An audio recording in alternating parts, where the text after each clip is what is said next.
Bases dropped. Sorry about 9:06. Was doing stuff in the green room and getting my caffeine ready. John here, Matty Cruz in the ones and twos. You there. Tyler Pilgrim coming up for his traditional Wall Pass Wednesday visit coming up in short order. We'll talk about Atlanta United. We'll talk about whatever else is on Tyler's mind on a Wall Pass Wednesday. We'll talk about whatever's on your mind on a Wall Pass Wednesday. Remember, any topic on the table doesn't necessarily matter. It doesn't have to be about soccer. So anything that is stuck in your proverbial craw that you want to get into this morning. Hopefully, Dylan Butler, the busiest man in media in the Northeast, can join us at 10 o'clock. We got stuff to talk about. We got stories. We got Champions League. We got the Triple C from last night where Philadelphia got taken back behind the woodshed. We got soccer. We got high school to talk about. It was a great night last night at the Battle of Five Forks Trickham with Brookwood and with Parkview. But I have decided to make an executive decision. This is the opening kickoff, brought to us by our friends at Kickoff Coffee, kickoffcoffeeco.com. That's the QR code for those of you who are watching, however you are accessing us this morning. If it is on the YouTubes, if it's on Twitch, or if it is on the 280-character app. Don't forget, use that QR code. Don't forget to use the code SoccerDownHere15. You get 15% off, so you can kick off your day. See what I did there? With our friends from Kickoff Coffee and kickoffcoffeeco.com. They, in turn, take 10%, reinvested into youth games, youth initiative, stuff that they have earmarked that is cool, kind of like Carlito, Caribbean cool, but larger than that. So stuff that they've earmarked, very, very cool stuff. Once again, from our friends at Kickoff Coffee and kickoffcoffeeco.com. So wasting no time, Jarrett's hopping in here as well. And Jarrett, we welcome Maddie back from vacation, if you want to call it that, because she was still working. She was catching up with the head coach of the Richmond Kickers, Darren Sawatsky, while she was lounging on a beach somewhere. But yes, Maddie has now officially returned to be in charge of the ones and twos. Well, somebody has to keep this thing moving, so. Yes. So, so Maddie, what did you do while you were gone? Pretty much like you said, I just lounged on the beach. That was what I did. It was a needed break. It was a needed break, especially before everything starts picking up again really soon. But yeah, no, I still worked. Yeah, absolutely. Because like I said, you had the interview with Darren Sawatsky, the head coach of the Richmond Kickers, as USL League One's getting underway. But we're going to have Tyler Pilgrim coming up in just a little bit. Jarrett, do you want to start with the kickoff? Do you want to start with our friends in the CONCACAF Champions Cup extravaganza from last night? Sure, why not? To say that the results were somewhat one-sided might be an insult to some kinds of how do we phrase this? To some kinds of shapes that we learn about in geometry class. It was like watching the SoCon Challenge Week in Week 9 of the SEC slate. Yeah. It was a bit of a long slog last night if you're a fan of Major League Soccer. And to give you an example of that, it was Tigres and Orlando City. They were the late game. So I guess we'll work backwards a little bit. Tigres, and here's the headline from our friends at CONCACAF. Tigres attacking quality proves too much for Orlando City. Game was 2-1 at the break, finished 4-2, and so Tigres gets a goal and an assist from Gignac, and they win 4-2 in the second leg at home.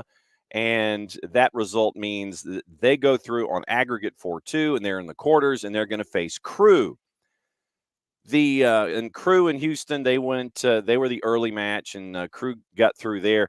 The match that I want to talk about is the one that happened in the middle of the evening. And why are you going to be mean to Rich like that? Well, but it's the larger question that I want to get at this morning as one of our topics. And yeah, Rich, pass. Yeah.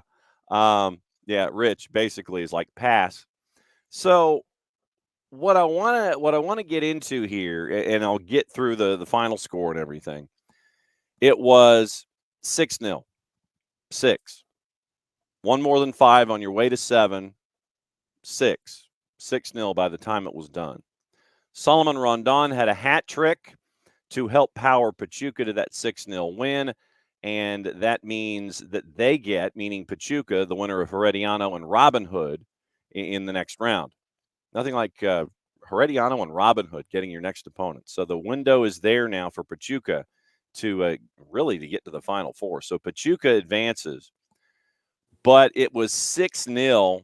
And I guess the larger question that I have here for both of you, and I guess this will be our Wall Pass Wednesday question, is, and there have been a lot of folks who have said, okay, in a situation like this where an MLS team gets taken behind the woodshed in the CONCACAF Hemispheric Extravaganza, you got to fix things if you're Major League Soccer. But we didn't have to fix things last year when MLS teams were taking Liga MX teams behind the woodshed. It's going to change year to year. Everyone changes their narrative year to year based on whether or not an MLS team wins or not. Like we're gonna keep having that. We're gonna keep shifting this conversation year to year based on the results. These are two weird results. I mean, look, Orlando went in Tigres, a good Tigres team, and got beat.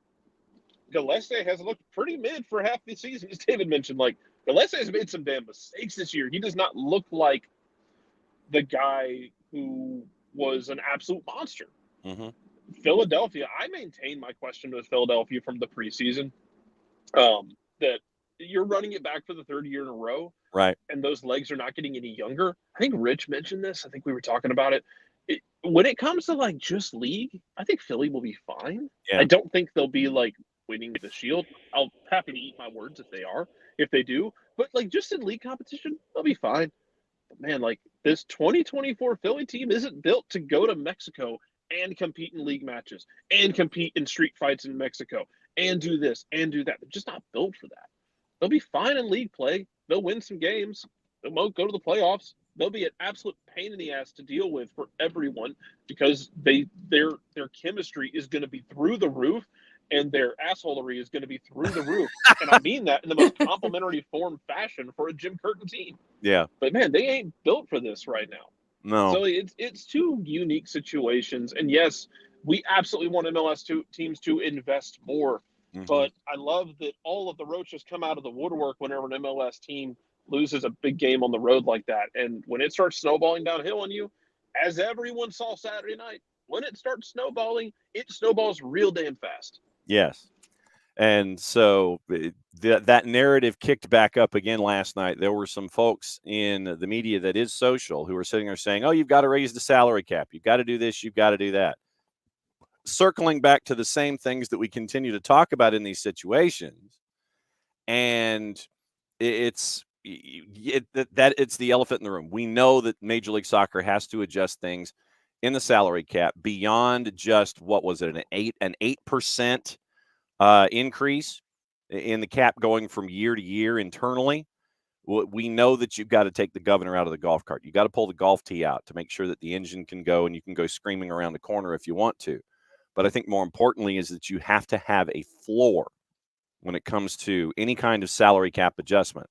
So, Maddie, like I said, I don't know how much of the Triple C that you got to look at with this previous round, but you're now with a round where it's Pachuca and Philly, and Pachuca goes through, and they're waiting for Robin Hood and Herediano, and you've got some other matchups on the 13th and 14th here, and probably the biggest one that folks are going to be paying attention to is Messi and Friends in Nashville, and that one's going to be a fun one tonight as well.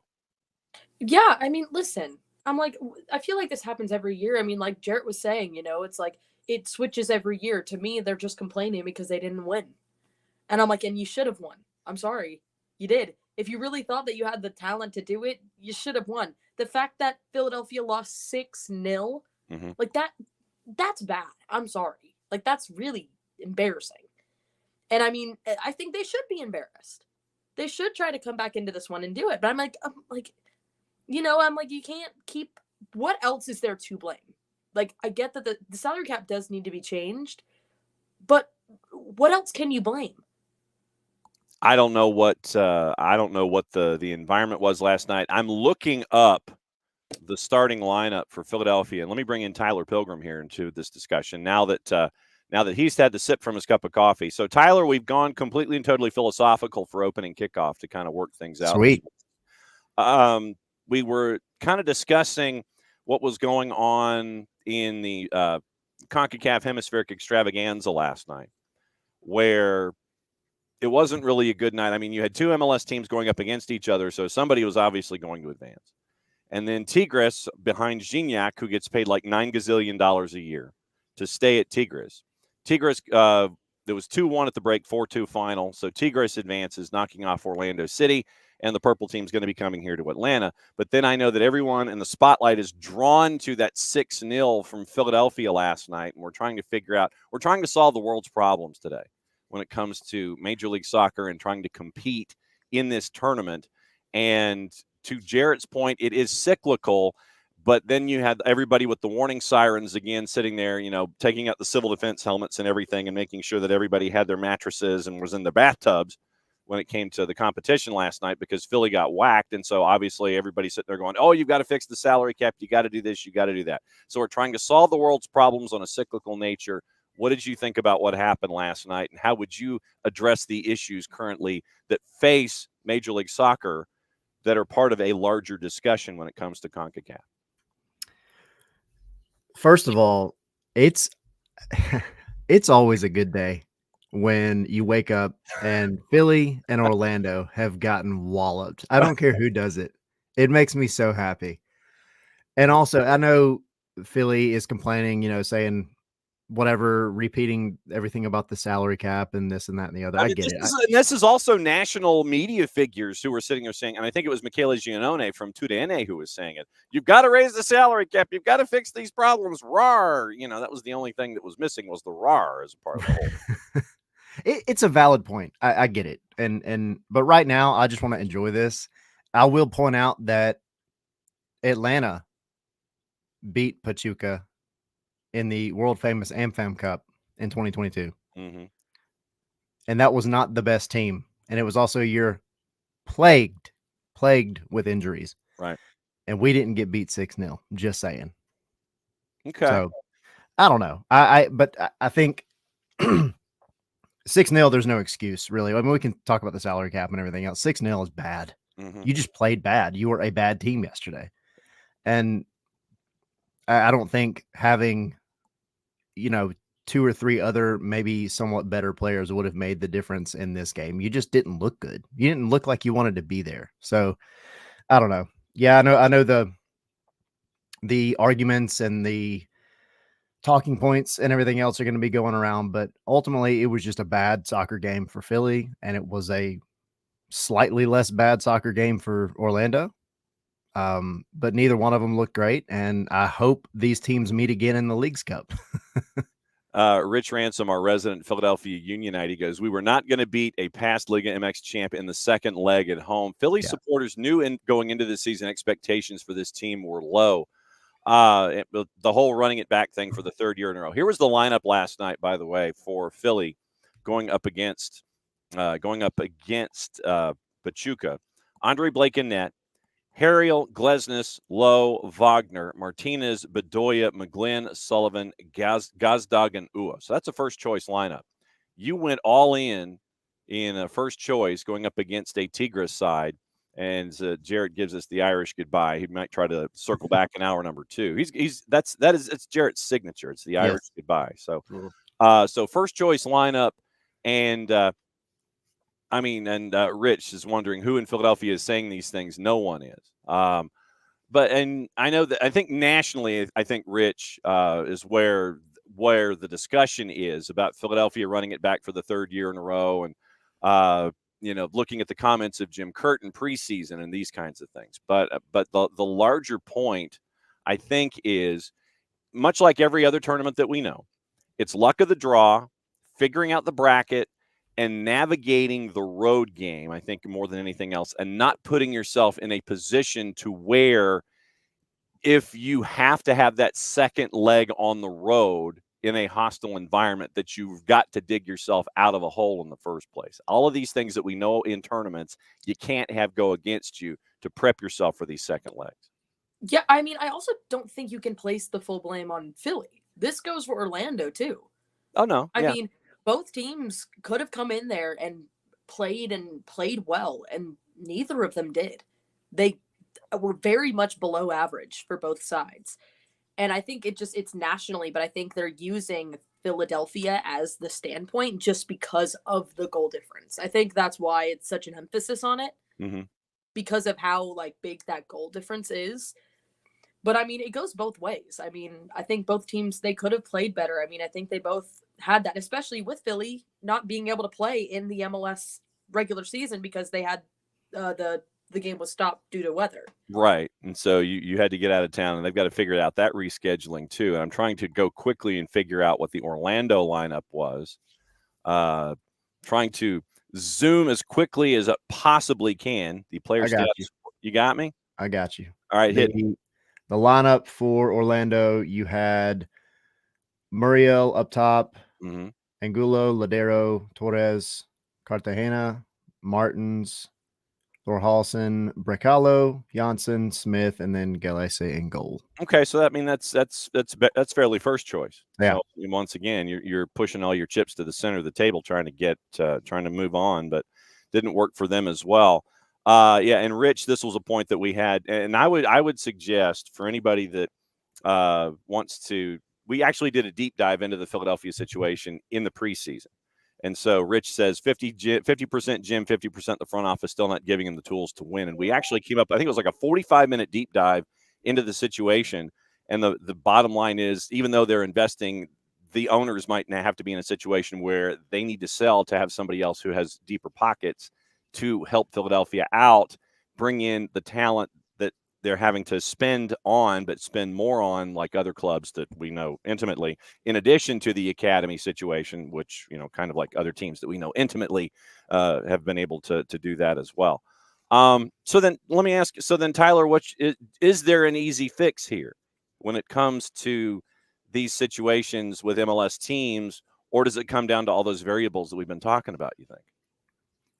I mean, I don't think there's an easy answer. I think, Keith Costigan, I actually saw a tweet that he put out, I think after the Philly match, and it was essentially talking about how Philly has, and to your point, they've just remained stagnant over the past couple of years. They had such a great, 2020, 2021.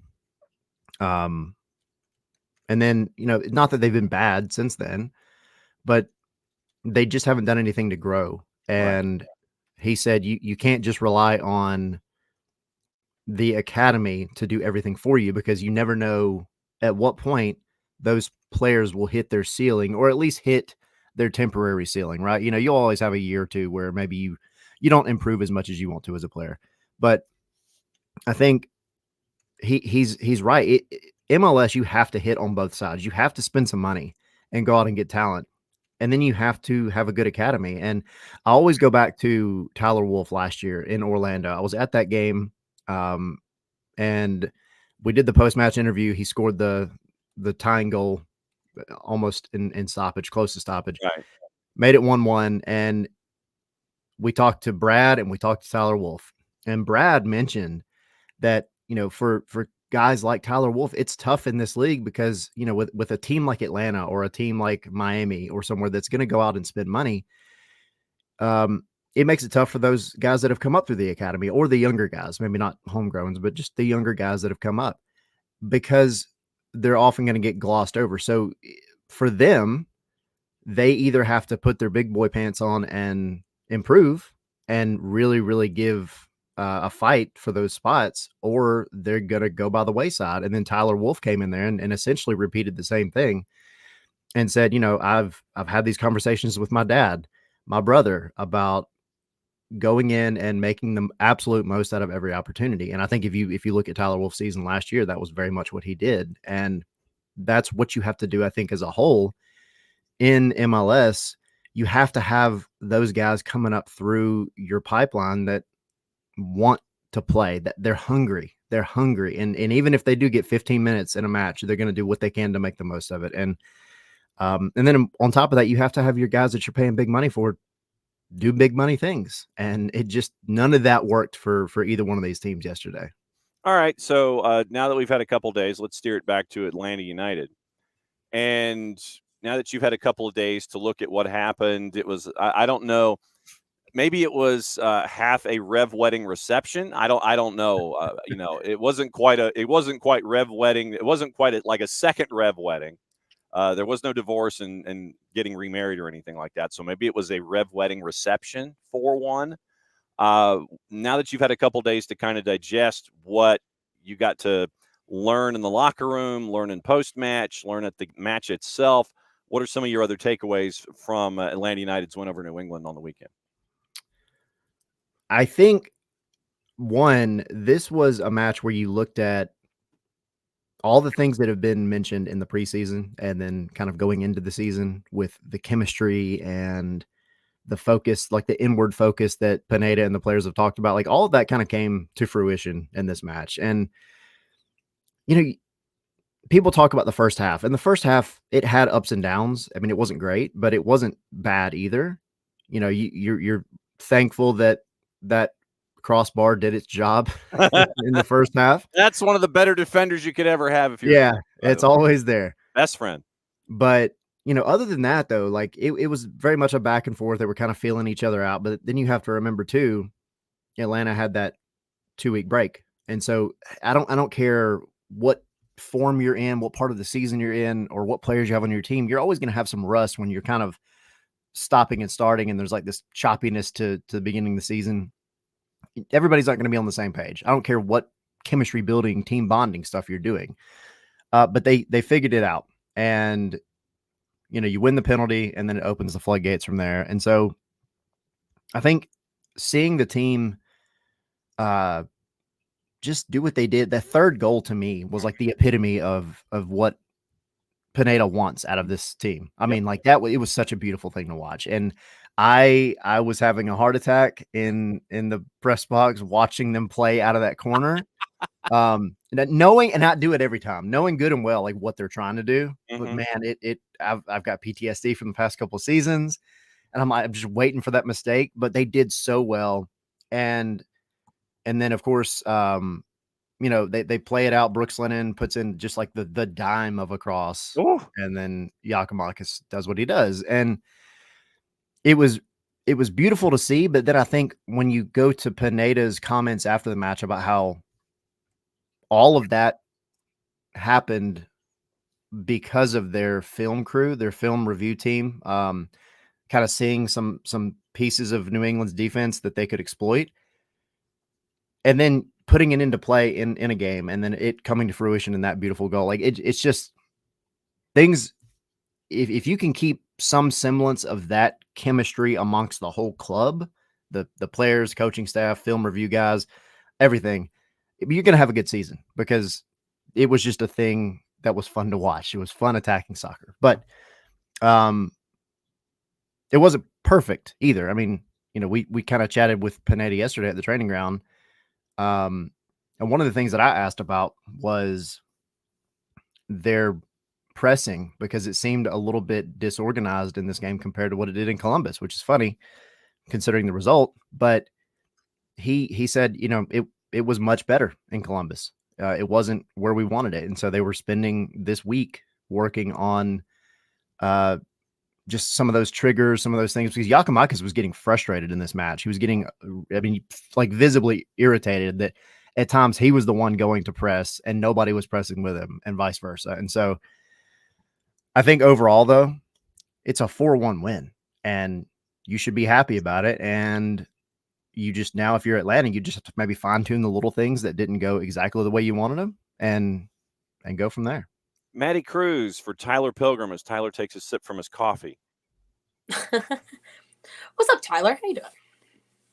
He's got coffee to worry about. Yeah, I got coffee. I'm really good. How are you?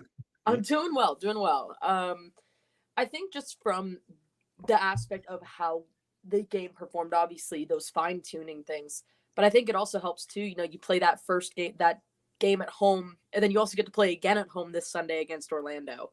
How do you keep that momentum going into that Sunday match, but not getting overly amped up? Because we sometimes see how, a team can come off a really great win and then you go to the next game and it kind of falls off. How do you think they need to build off and not get that rust or get in their head to, secure a win again against Orlando? I mean, if I were the coaching staff, I would be showing those 4 goals over and over again on repeat in the training ground.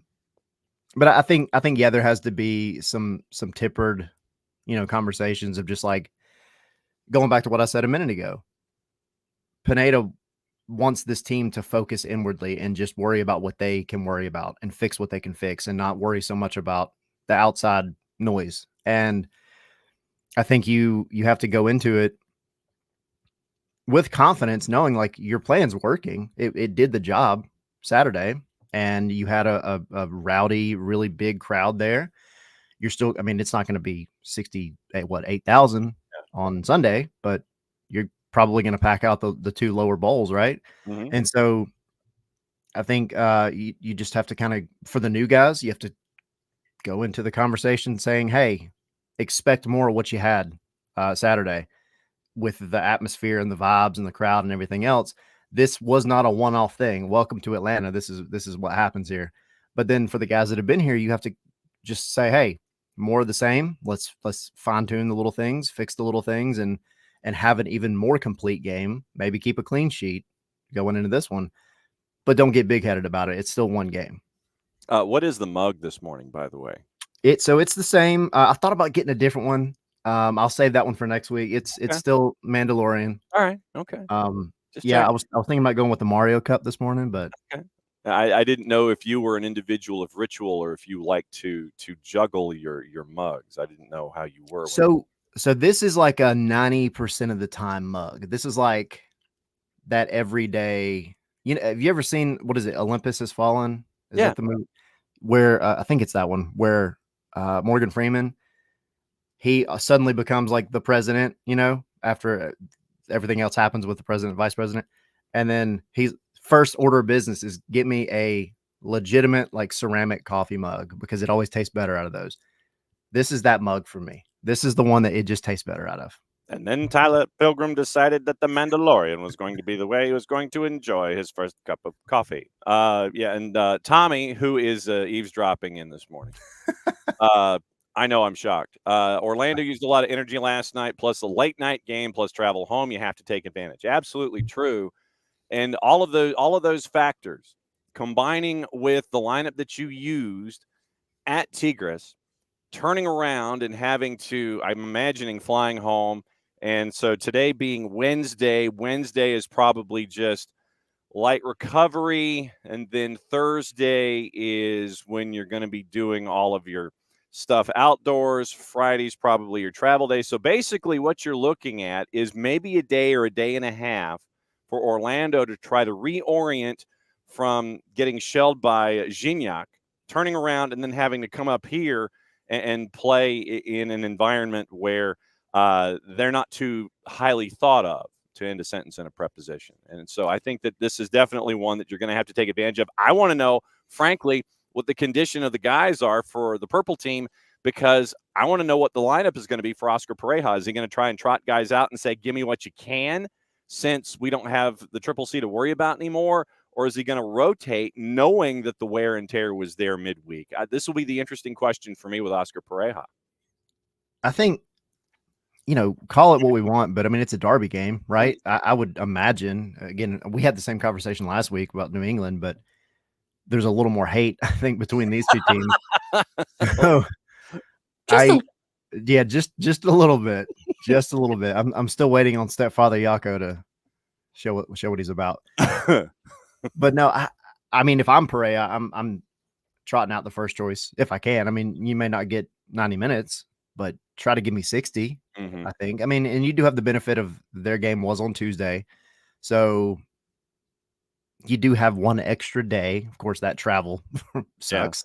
Yes, but yeah, I think you ask for what you can get and hope for the best. And if you're Atlanta, you just have to take advantage of it. Take advantage of it and dominate them. Yeah, and you mentioned goal number 3, and I think that too. Once again, to Tommy's point about chemistry, I'll go ahead and flash it up here. Tommy says chemistry is still building. Lennon and Gigi both were frustrated with Gregerson and where he was placing the ball to them seemed to improve in the second half. But once again, that's reps. Yeah. You're looking at reps at the Children's Healthcare of Atlanta training ground are far different when dudes are, trying to come down on you in front of 67-7-27. I mean, it's I think it's a little different when when points are on the line here. And once again, that only was the second match in league play where you're trying to reorient and figure out, okay, well, so-and-so wants the ball here. So-and-so wants the ball here in this situation. You've got to put it, all these kinds of things. What did you think about our new trident there at the spine with Derek and with our resident free safety Steon Gregerson and with Bart Sleesh? What did you think about their appearance in their second match together? I thought they were great. I mean, I think there was some cleanup to do, like Tommy mentioned. It was funny because he texted me during the game and was like, Steon's passes in this first half have been really bad.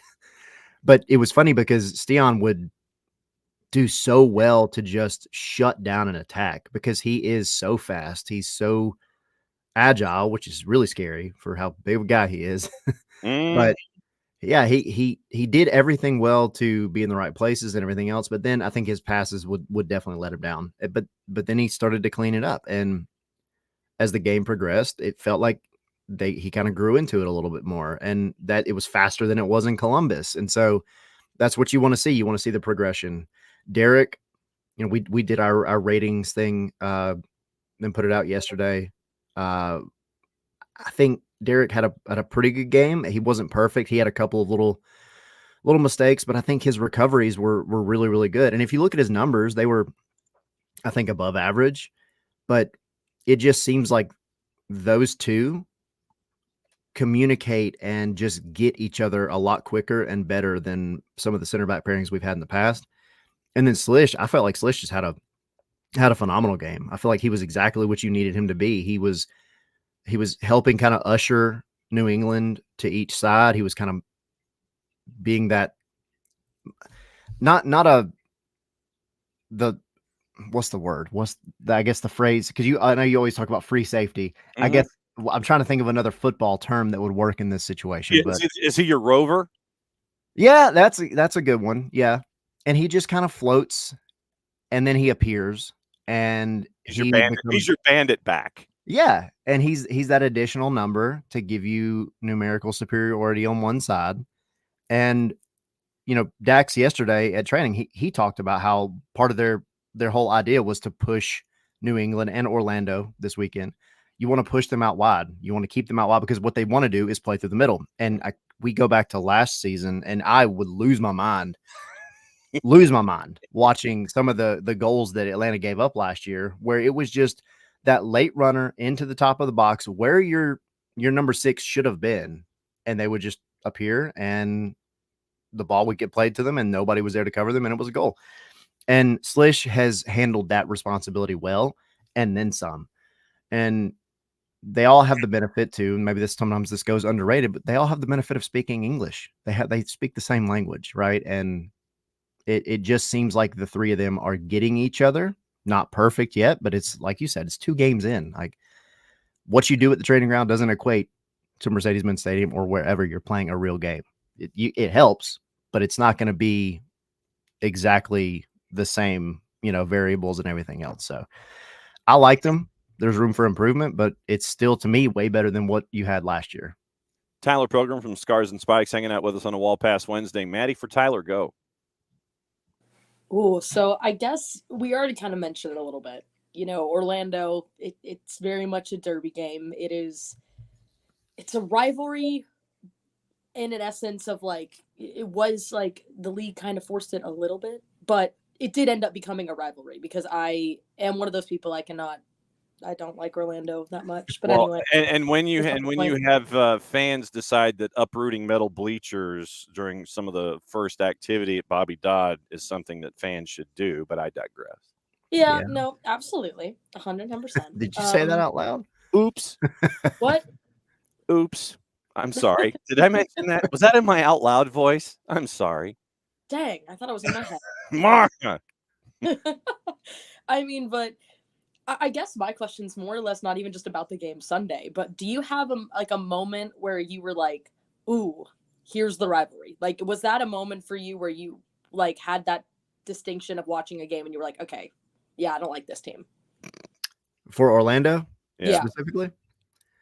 I think for me, it actually wasn't an in-game moment. Was it a billboard moment? No, but that's a good shout though. That one, I think it's a mixture of all of these things, right? But the one that always sticks out to me was, and it popped up the other day when Orlando got, I think it was when they played Miami, when they got absolutely beat down. Yeah. But it wasn't even a meme. It was a video that Joseph Martinez put up of him eating chicken wings, and he's just like watching the game, and he's laughing. He's like, Orlando, and I died and that's still to this day every time I see that, because it was such like a forced rivalry, right? Because whatever, they were close. Mm-hmm. Darren Eels did some magic to do the billboard thing and everything you're else. both in the Southeast, therefore you're rivals. Right. But Joseph Martinez and how good he played in every one of those matches is what made that quote unquote rivalry. It's what made the whole thing, because for Atlanta, it was fun because Atlanta would absolutely dominate Orlando. Had you not had Joseph and his little antics, I don't think it would have been what it has become, or kind of become. And but it's always that thing of him eating the chicken wings. It cracks me up every time I see it. And to this day, even though he's 2 teams removed from Atlanta, I still play that every time we play Orlando. Oh, it is my favorite video ever. I also still love the photo that someone did. I think it was after the Open Cup. Someone went into Orlando's Wikipedia page and put Joseph Martinez as Oh, yeah. Yeah. to this day, I my forgot about favorite that. that's ever been done. I will add the Joseph Martinez when he sets the record at Exploria, which is what it was then, and you have what we referred to as hashtag Bendick face when he breaks the record, goes around Joe Bendick. Bendick is on his keister and he's kind of split. He's kind of going all bunch of different directions. He's looking up and he's looking behind, and Joseph's like over the shoulder going, Yep.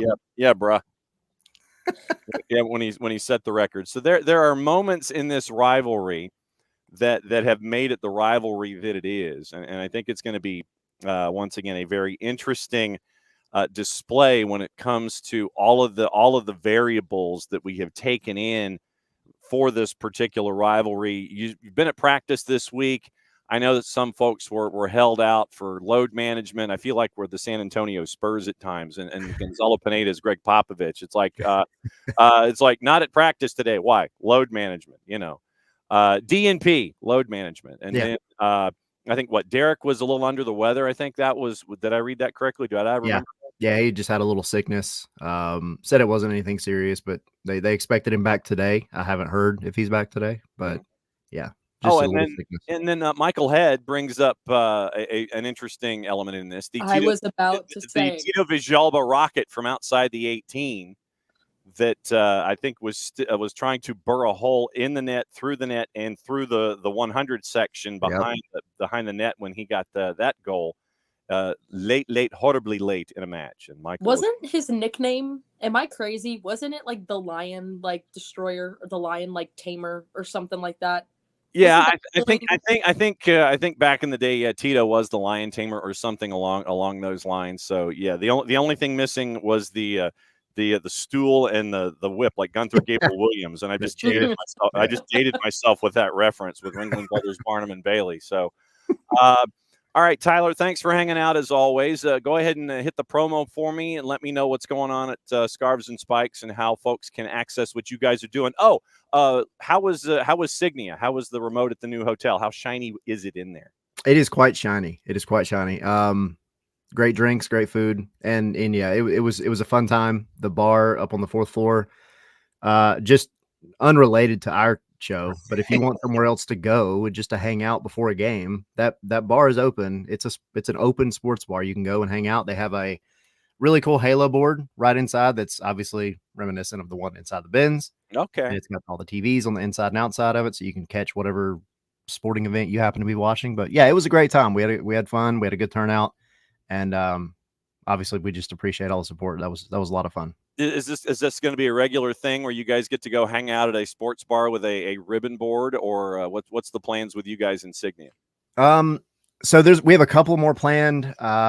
She Believes Cup would be one. Understand. Trying to do something for She Believes Cup, and then one of the Copa America matches. Would like to do more for Atlanta, but this was kind of like, let's get our toes in the water and see how things go and see how everybody likes it. And it seemed to go over well. Signia seemed to like it, so maybe we'll try to do some more for Atlanta, but nothing yet. We'll figure that out. Okay, yeah, but I figure, the She Believes thing, I think folks have heard of that. The Copa America, I think folks have heard of that too. So might be cool to hang out with you guys there when you have your next round of remotes. All right, so what are the broadcast plans for you and the guys? So we actually tonight we will be having Taylor Twellman on the show, live show, at 7:00. So the show kicks off at 7. He'll be on a little after that. And yeah, that's our normal live show on Wednesdays. So check that out on YouTube, Twitch, Twitter. Those are the 3 main ones. Okay. And then scarvesandspikes.com. I got an article coming out in like 20 minutes and we got plenty of stuff coming up about Atlanta. So and yes, just please discuss the idea of villainy with the gentleman tonight, if you would, please. Oh yeah. Oh, for sure. And just enjoy your conversation. And once again, as always, thanks for coming on a Wall Pass Wednesday as the blatant cross promotion for everything that you guys do. Because if you've got an article coming out in 13 minutes, I'm hoping it's already proofread, and that all it has to do is just be kicked into the system, because I didn't want to hold you from sitting there and going, okay, no, Tommy, it's I before E except after C, something like that. No, all I got to do, I got to get my right picture. That's the only thing I have left to do. Okay. You mean the correct featured image? Right? The correct picture, the featured image, not the right picture, not like not the right. See, but this is why I speak and don't write the same way. Okay, so featured image, not the opposite of left when it comes to imagery. Okay, correct. Just check. Tyler, as always, at ATL Pilgrim on the Twitters. Thanks for hanging out with us, my friend. You have an open door whenever you want to crash, but it's great to have you on every single Wednesday before everything hits the FAN when you guys have your night show. Thanks for hanging out with us. We'll catch up with you soon. Thank you. Appreciate it. He's going to continue to drink from his Mandalorian mug, and that's how things go for him on his mornings with his coffee. Tyler Pilgrim, as always, at ATL Pilgrim, scarves in the letter N, spikes, on the Twitters and on all of the platforms where you can catch them there. So article out in 12 minutes. Live show tonight, 7:00, and they're going to talk to one of the MLS commentators tonight at 7:00. So that should be an interesting conversation with them and that particular individual. Like I said, busiest man in the Northeast, Dylan Butler. Hopefully he can join us in 12 minutes, and we'll go over everything else in Major League Soccer. Other stuff that happened yesterday. Actually, Rich, and I wanted to, when we were talking about the CONCACAF Champions Cup, Rich made a point, and I wanted him to bookmark it and remember to bring it back up. Rich was asked by Dell in the Twitch pitch about these kinds of tournaments and the deep dive that we had and the situation financial that is going on in Philadelphia. And Dell posed to the floor, would a coach try to lose to show the need for better players? And that, I mean, if you know you're outgunned, and this is really opening the barn door, this is really opening the hangar door here and making sure that the helicopters that are painted in black come out. But I mean, I think that in a tournament setting, I think what you do along these same lines is that you try and go 100%. And then if something happens that is not the anticipated result, in turn, you sit there and go, well, if we had more resources, then this would happen. Instead of, purposely trying to lose to exit a tournament to make a point. I think the larger picture would be first choice lineup, get it out there. You've got your academy kids that you have a lot of hope in. try to create something as close to a Liverpool situation as humanly possible. But if you get completely and totally outgunned while you're at 100%, you make your point. We're trying to run it back. It's the same guys for the third year in a row. They're 3 years older than when we first tried to run it back. We've got our academy kids. We did our best. You saw what happened.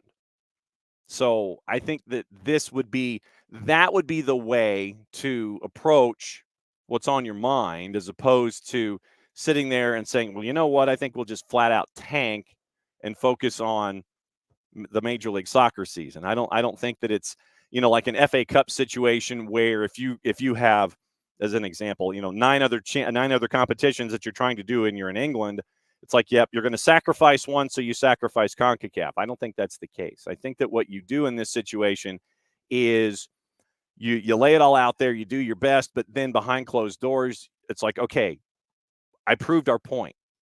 We can only go so far here, and we need more resources. We need more investment. We need A, B, C, D, and E to run it back with help. So I don't think that it would be an outright tank. I think what you would do is you go 100% with the resources you have in front of you, and you still lose 6-0. Then my first conversation this morning when I get back into the office in Chester is be like, okay, guys, you saw what happened. I need help. Yeah. And that to me would be, I think, Maddie, the situation as you lay it out. You sit there, you knock on your boss's door and go, I need a couple of minutes. Open the door, closed door meeting. Look, you saw what happened. We need help here. We can't continue to have the same guys here continue to get older and try to do the same amount of work. Our academy kids, they're great. We're doing a great job here, but we need those in-betweens. We need those 7 or 8 figure transfer fees to help us out when it comes to either the midfield or trying to put the ball in the back of the net. I think that's what you're staring at here, Maddie, in this situation.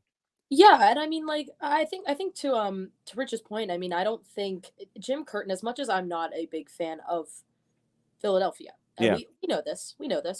It's just not my thing. I think Jim Curtin is a very good coach. I don't think that he would kind of like put his players in a position to fail like that in that way, especially going up against a team like that. I just don't think that would happen. Yeah. But I mean, I do think it brings up a good point for him to be like, hey, like we need to do this. Look what happened. It kind of creates like that, like not like the domino effect, but kind of the domino effect where it's like you have this game and then you can go through and be like, did you see what's happening? This is why we need to do this. So I think it definitely brings up a good like point of like, hey, here's what you got to do. You got to help us out. Yeah, it's like, little basic cable, little HBO, help a brother out. Alex, if you lose to make a point, just means your successor may get more resources. True, exactly. Traditionally, but as Rich has let us know when we did our deep dive into Philly, yes, they're investing more in infrastructure, but they're not investing more in the talent pool. And so, Philly right now is choosing, at least the ownership is choosing where to place their resources. And it seems to be an infrastructure and physical plant as opposed to actual individuals. And so Dell asking, what if ownership told him that it wasn't a priority due to resources? And Rich says that's what would happen.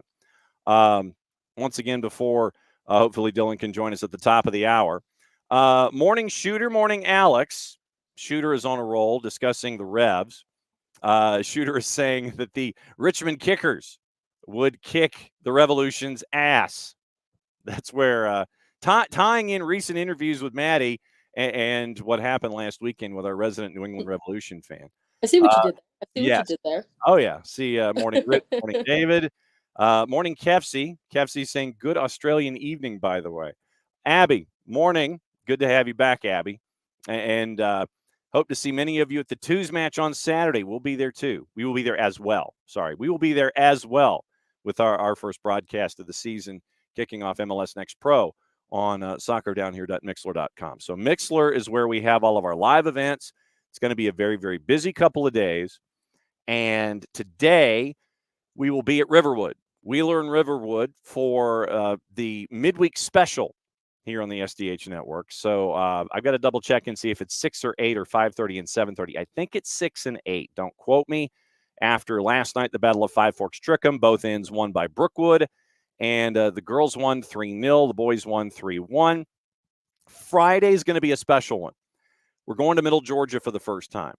And it is going to be Griffin and Perry. So we'll be in Middle Georgia. So here's the rundown for the rest of the week. Today, Wheeler and Riverwood doubleheader. Wheeler and Riverwood, if I could get my mouth to work. Wheeler and Riverwood doubleheader. Friday, Perry hosting Griffin doubleheader. Saturday, the Twos with their season opener, and that's going to be on the network. And then Sunday, everybody's going to be at Mercedes-Benz for Atlanta United and the Purple team. So that's going to be a very, very busy time here in the SDH network. Very, very cool stuff there. Morning, Dell. Let's see. Morning, David. Upside for Atlanta on the weekend. Orlando hung around enough to put in effort that they think they could win. Abby hoping that the OFYO will lose both Saturday with the Twos because it is OCB, and OCB did name their head coach yesterday, I believe, for the season. So it's OCB on Saturday, and it is Orlando City, the parent club, on Sunday at Mercedes-Benz. So it's morning Dell, morning Rich, morning to me, morning to Tommy if he's still hanging out with us. Morning David, morning Emilio, morning Michael. And then the conversations continue about everything. How much are season tickets? Teams currently, okay, so I don't know if season tickets are the union. This is where I'm missing stuff. I don't know if it's a union season ticket question or a Twos season ticket question. Rich mentioning that the union are currently in building a practice facility and a mixed-use structure around the stadium. Hopefully it's not on the one side that's closest to the river. Meetings popping up. Abby, go Wheeler. So, Abby, thanks for dropping by this morning. So, union tickets. Union tickets, that's a good question, Del. So, Rich would know that one better than I when it comes to the price of season tickets, Atlanta versus Philadelphia. I would imagine, though, that Atlanta's are more, but concessions in certain elements at Mercedes-Benz Stadium are less. So, it kind of all over the place. And Rich said that Union is the second most expensive season ticket in Major League Soccer. Very, very interesting. Philosophy is to do more with less. Rumor conspiracy theory with Philadelphia is if they change course and spend, that would be considered a failure. The meeting popped up during the Wheeler game. Staying here for the show. All right. So, Abby, thank you. And I know that we've got to, Abby, separately, I know that we've got to catch up about the Marshall Islands project, and I've got to get you card stock with maybe Maddie's picture about how folks can contribute and help out and pick up scarves and things like that. So I know we've got to combine on that. Let's see. Before we get into hour number 2, since we're mentioning it, there you go. There's the scarf for the Marshall Islands. 32. And it turned Maddie into an international modeling superstar. So if you go to the Marshall Islands Soccer Federation website, you get to see Maddie modeling it. Our friend Liz is the one responsible for the photographs. So it's 32 for the summer scarf. And if you want to see Abby deliver it to you, there's a form on the Discord that you can fill out. And you can, sit there and say, okay, here, I'm going to pay for it, and I want Abby to deliver it in the Abstermobile. If you don't want it, or if you're outside the footprint, then it's probably another $5. I can go to the post office and mail it to you. So you contact the show, contact me directly. We can get you the scarves. 32 if you want Abby to deliver it to you. 32 plus probably 5 if you want it delivered through the mail. So you're helping out the Marshall Islands Soccer Federation build the program from scratch. Yesterday, our friend, technical director Lloyd Hours, had a live Q&A on their Instagram account as to how things are progressing. So very, very cool stuff from our friends at the Marshall Islands Soccer Federation as they build things from scratch. The last country on this planet to build a national soccer program. They're starting it with futsal. Very, very cool stuff from our friends at the Marshall Islands Soccer Federation. Very, very cool stuff from them as we all go forward here on a Wall Pass Wednesday. One thing I wanted to get into also, I thought about opening kickoff and doing this for opening kickoff, but I held back until now. So I guess this is like kicking off hour number 2. It's the opening kickoff for the second half. Don't know if you saw it yesterday, But Arsenal survived and advanced in Champions League. And they headline, and they went to PKs to do it. Headline in the Telegraph: Mikel Arteta accused of insulting Porto manager Sergio Conceição's family in Spanish. Oh, my goodness. Sam Dean at the Emirates, and there's a photo, and it's a great photo. Basically, Arteta's arm is wrapped around Conceição, and Conceição is staring daggers into Mikel Arteta, and he has his right index finger right in Mikel Arteta's face. So Conceição alleges the following. Arteta was accused of insulting Conceição's family during the match at the Emirates. Arsenal reached the Champions League quarters for the first time in 14 years with a win in the shootout. Conceição appeared to clash with Arteta at the end of the match, seen jabbing his finger in Arteta's face. In his press conference a few minutes later, he claimed Arteta had insulted him in Spanish during the match. Arteta had earlier declined to comment about the argument, instead choosing to talk about the positives. But it's understood he strongly denied the accusation after being informed of Conceição's claim. Conceição said the result was unjust. The team deserved to go through, meaning his Porto. What Arteta said towards the bench in Spanish: he insulted my family. He should focus on training his team, end quote.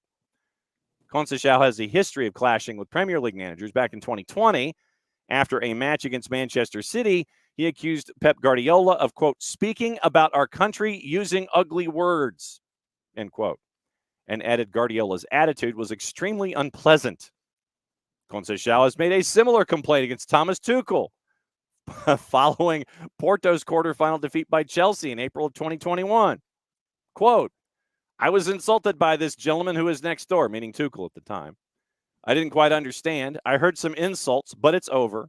It's not pretty, and my irritation in the end had to do with it. I didn't even address it. David Raya came up big with saves in the penalty phase.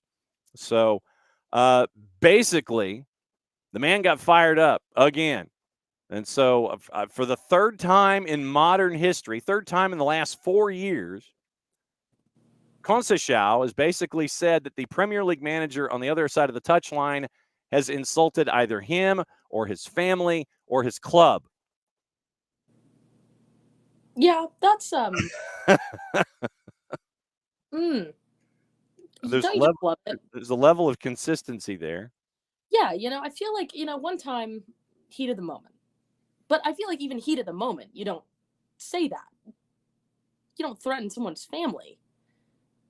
And then also the multiple times that it's happened. I don't know. I don't know. I don't even know anymore. It's like, okay, if that's in fact the case, then okay. Yeah. But the fact that it has apparently now happened 3 times facing Premier League folks, then very, very interesting that that it has gone down the way that it has, possibly, probably, allegedly. Yeah.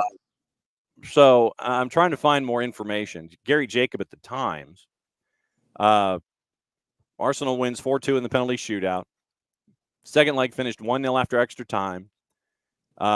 We get the coming together of Conceição and with the Arteta. So the quote from Conceição, it's added to in the Times. Then at the end, I said, pay attention. Who he insults is not between us. He should focus on training his team because they have a lot of individual qualities to do that. Here's the additional part. It must be a Spanish coach thing because it was the same thing with Guardiola. I think it might be a Premier League thing because if it was Tuchel as well, that's 3 times. Tuchel is not Spanish, last time I checked. The result was unjust. My team deserved to go through. Arteta, when he was asked about the coming together, he goes, no comment. Thanks very much. That's very Southern. That is a very Southern way to go about it. Yeah, very much so. That is a very Southern way of going about it. Basically, he just said, yeah, I'm good. Bless your heart. It's one of those. It's like, bless your heart. Yes. He really did. He hit them with the bless your heart, and that was it. Yeah. Dell saw the Porto coach giving Arteta the business. Yes, it was the index finger right in the grill. That's what was going on. Okay, so Abby is saying Riverwood and Wheeler tonight's 8, according to Riverwood's website, so assume the girls are 6. So 6 and 8 is what we're going with tonight when it comes to the activity at Riverwood. So Riverside Drive and 285. Come by, say hi with the three of us in the press box. So girls at 6, boys at 8, soccerdownhere.mixler.com. Abby doing the work of the programmer. Kepsi, yes. I believe Arteta said words in Spanish. Yes. Allegedly, possibly, probably, but we don't know what those words were, allegedly. So, intrigue, palace intrigue, I say, when it comes to Arteta and Guardiola. Yes, Spanish. Thomas Tuchel, not Spanish. So 2 of the last 3 times that Porto has faced a Premier League side, and 3 times in 4 years, apparently there have been words. There have been words, I say. And so Conceição not happy for the third time going up against a Premier League side, and Arsenal advances. So we've got other action in the Premier League today, and we'll go over said juice boxes when it comes to what we can stare at when it comes to the Champions League. And remember that Europa League and Europa Conference League, that is a very, very busy thing tomorrow. And there's a lot of like 145s and things like that. Champions League today, Atletico Madrid and Inter favored on the road at a plus 141. Your draws a plus. This is just to win the match, not to advance. Win the match, Inter a plus 141. Your draws a plus 244. Atletico Madrid, who probably will turn this into what we refer to in horse racing as a mucker. Basically, muddy track, slow horses, the whole thing. Do not be surprised if that is how Diego Simeone responds, and it ends up being very, very low scoring, very, very defensive. Atletico Madrid surrendering possession maybe 25, 30% of the time, and it might be like 1-0 and trying to get out of there alive. The other one's 4 o'clock, Dortmund and PSV. Dortmund at home is a plus 121, draws a plus 288. Remember, this is just to win the match, not to advance. And PSV is a plus 204. So that's what you're staring at when it comes to all of those kinds of things. Dylan Butler, as we said, he's the busiest man in show business. He's attending to other things, and so Dylan will be trying to join us next week around 10 o'clock. So we got stuff to talk about. So it's whatever's on your mind here in hour number 2, and it is across the board. So it's me and Maddie and all of y'all. So whatever's on your mind, Wall Pass Wednesday. It doesn't even have to be soccer. That's the beauty of Wall Pass Wednesday. You got a question about anything? That's what it's all about. Whatever's on your mind, bring it to the table. That's what we're here for. Dell discussing what's going on with season tickets. Charleston Battery supporters section, $250. And yes, David, his mother was a mother. His mother was a mother. Exactly. With the horse racing part of the whole thing. So Atleti probably going to muck it up today. And if that's the one that's on your CBS, then it might not necessarily be the best one to watch. So just saying. So just putting that out there. Atleti might be, it might be something that you have on in the background and not necessarily paying a whole lot of attention to. But since we're there, what to watch and where to watch it. Copa Libertadores is on at 8:30 with Colo-Colo and Sportivo Trinidense. If you don't have BN and you want to watch Libertadores, you want to watch the Brasileiro, you want to watch a lot of stuff. You want to watch what's going on with AFCON, Ligue 1, over with BN. You can get BN if you don't have BN. You can get it at Fanatis, fntz.co/soccer down here. Helps out the show, helps out the network, helps them out as well, and it helps you out with all of your desires, but with all of your sicko quotient when it comes to obscure places to watch the match from around the planet. You get CDO for the fans, TIC, Nuestra Tele, Gold TV, BN, and that's just the beginning. You can get that at Fanatis. And tonight you could be watching the Copa Libertadores at 8:30. FS2, very, very busy day. PSG and Nice at a little after 4 o'clock in the Coupe de France. The CONCACAF Hemispheric Extravaganza, once again, 6, 8, and 10:30. We'll go over the odds coming up in just a sec. Robin Hood and Herediano, the winner gets Pachuca. And what that means is that Pachuca might have their ticket punched to the Final Four, because Herediano favored. They've already got a large advantage. Going to Suriname, minus 244 to win. This is just to win, not to advance. Plus 383 on the draw option because Herediano, as long as they don't surrender like 5 goals, they're in good shape. Robin Hood is a plus 541 to win. The one that everyone's paying attention to is the 815. Enter Miami, Messi and friends hosting Nashville SC. They are at a minus 200 to win. Draws a plus 355, and Nashville is a plus 455. They might kill each other. Well, I think if Gary Smith has his way, we got to stop at Messi, make sure he doesn't score. Yeah. I also just feel like after what happened the first game is going to be something. I'm excited to watch it. It's going to be fun. Yes. I also think it helps out well, especially when it is. I think going into the MLS weekend, I guarantee you anyone DC United and Charlotte are like, yes, get the fired legs. I think they're very excited for this. Yes. And I would be too. I mean, I think because it's in Miami. I think it's already going to be a crazy match, all because of what happened the last time they played each other. I think it's going to be an absolute dogfight. I think they're going to. They might hurt each other. There might be some words. Yes. But I mean, I think it's going to be a good match overall. It's kind of the aggregate's 2-2. I mean, it's going to be a fun one. Nashville's going to be trying to get that away goal. That's going to be huge for them. Miami has 2. Nashville allowed them to get 2. It's going to be interesting to see what happens tonight, especially because, Miami has no defense. I'm interested to see how that happens. Yeah, Dell basically is rooting for Dell has, with his Charleston Battery eyeglasses on, he has a rooting interest in any and all Charleston Battery players that have been in and around. And so a Todd Bryan Anunga reference for Nashville SC brings Dell to the table with his Charleston Battery. So by default, because of his love and appreciation for Todd Bryan Anunga, who is not afraid to stick himself into any tackle or situation that would require perhaps some bowing up of the shoulders and staring at other individuals, Dell is not afraid to sit there and wave his Todd Bryan Anunga flag and hope that Todd Bryan Anunga does things to the offense of Messi and friends, which he has been known to do. Todd Bryan Anunga has never been one to back down from any kind of a challenge, either physical or football based. And so do not be surprised if that happens at all. So going back and looking at that 2-2 match with Messi and friends and Nashville, it legitimately was one of those instances where you're going, I feel like Christopher Walken all of a sudden, you have the chances were there. I mean, it's literally for Nashville, the chances were there. You cannot give an opening for Messi and friends. You can't. You cannot do this.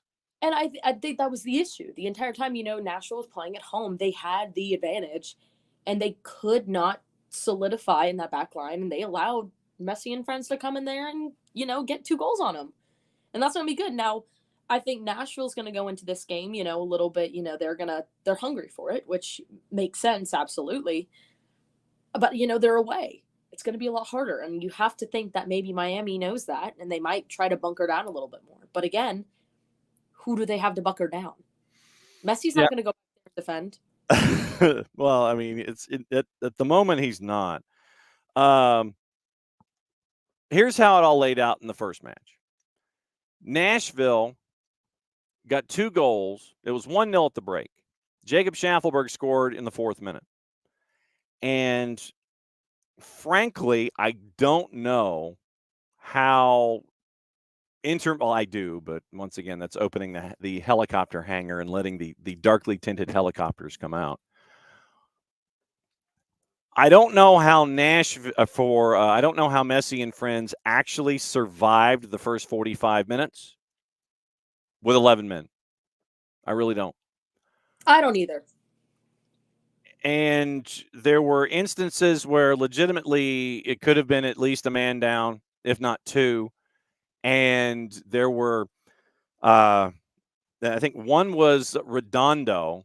Redondo basically laying into Schaffelberg, and it was a pretty nasty challenge. And then there was one that happened right at the beginning of stoppage time in the first 45 minutes. And you have to look for it very, very carefully.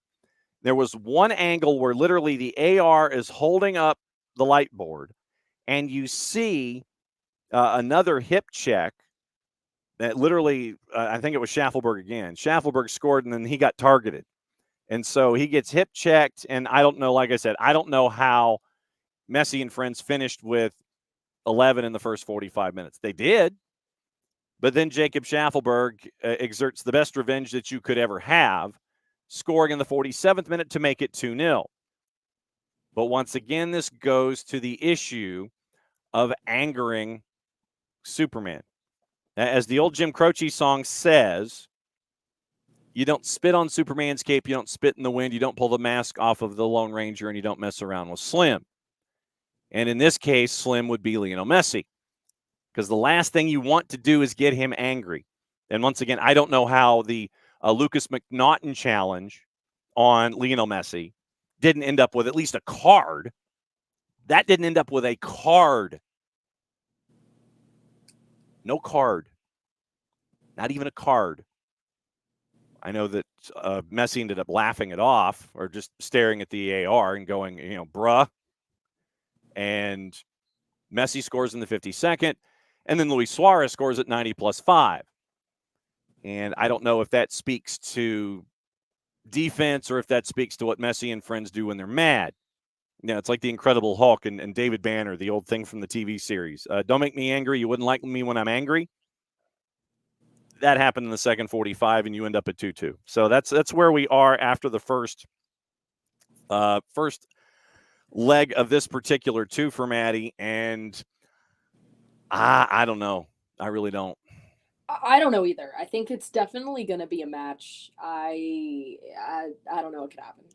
Anything can happen. That's for sure. Yeah. I think we might see a little bit more of a I don't want to say bloodbath, but I think we might see it just a wee bit of a bloodbath, just a wee bit. I think there's going to be there's definitely going to be some animosity, I think, going into it. I wouldn't be shocked if there was a lot of fouls or not red cards. Maybe a red card or two, possibly. Depends on how crazy it starts. Yeah.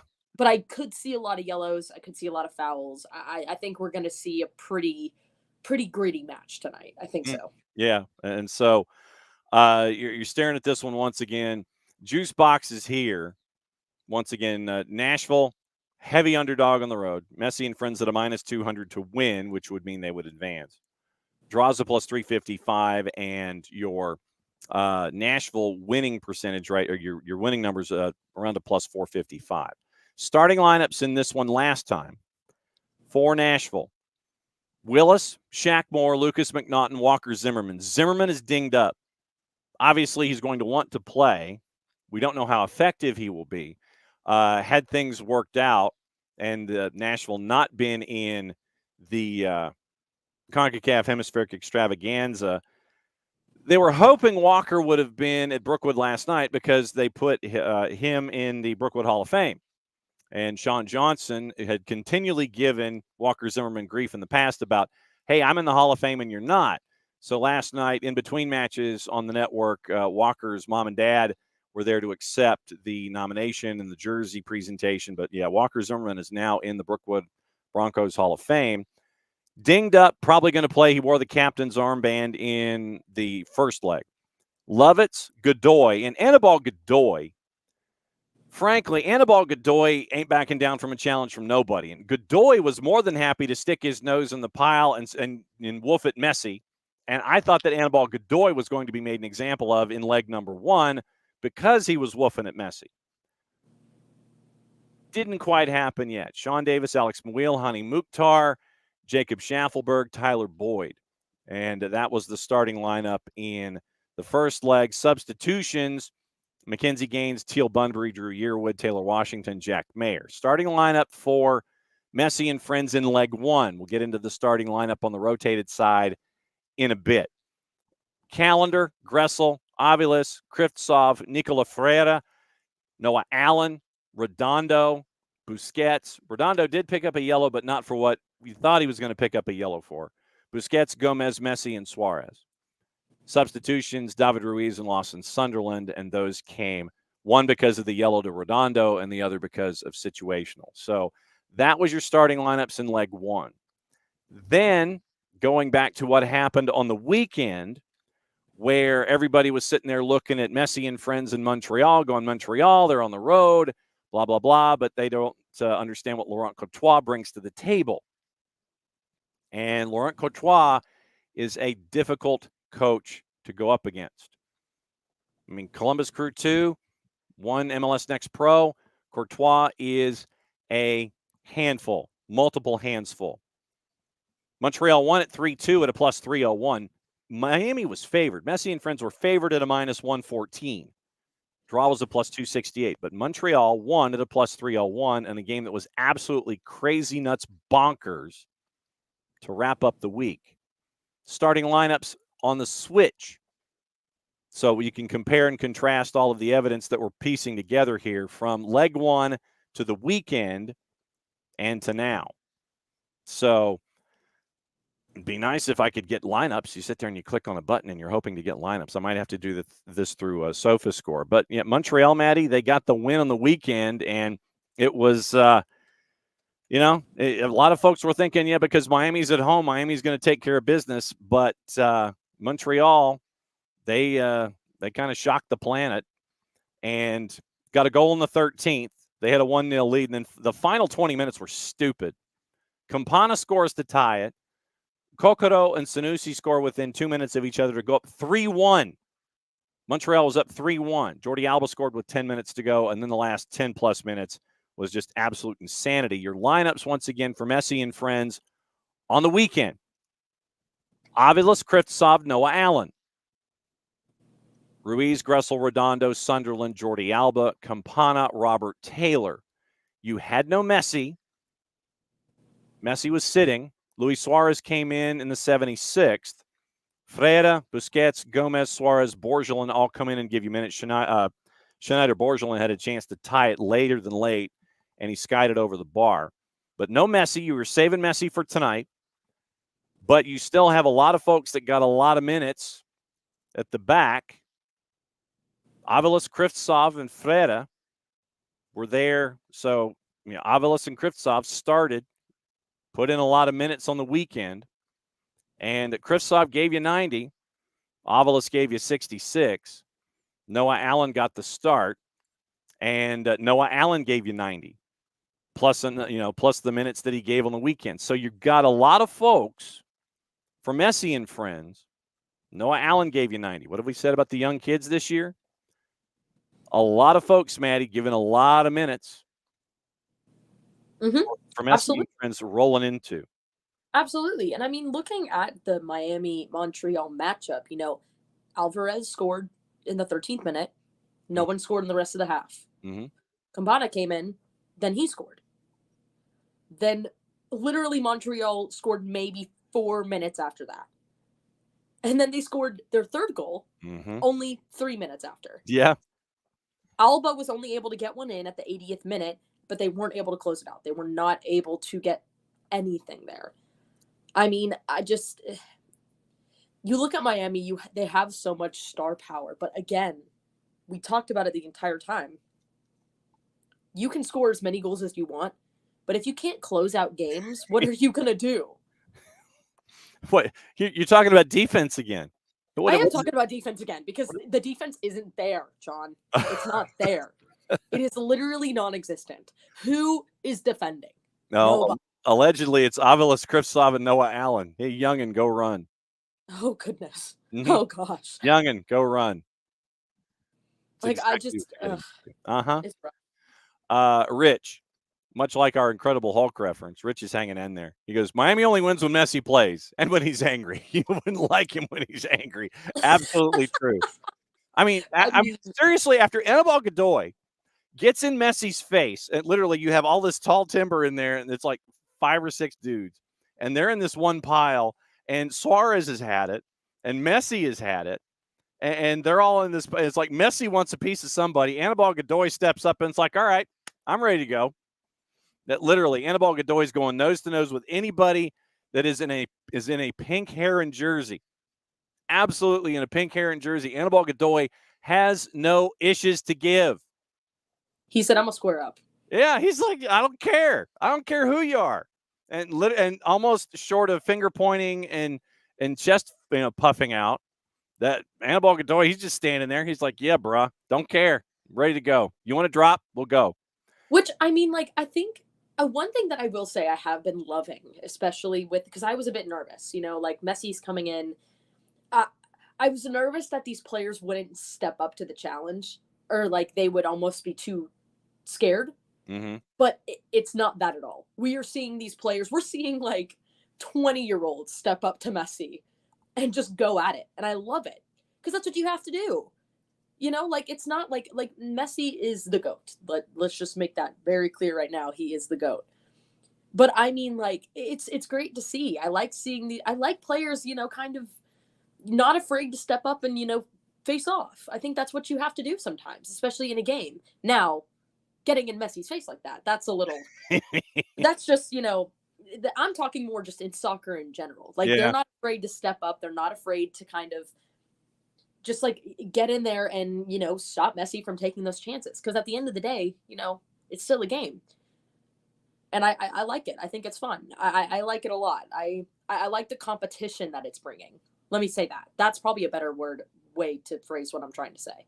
I like the competition that we're seeing in MLS and even in these other competitions. I really like it. I think it's fun.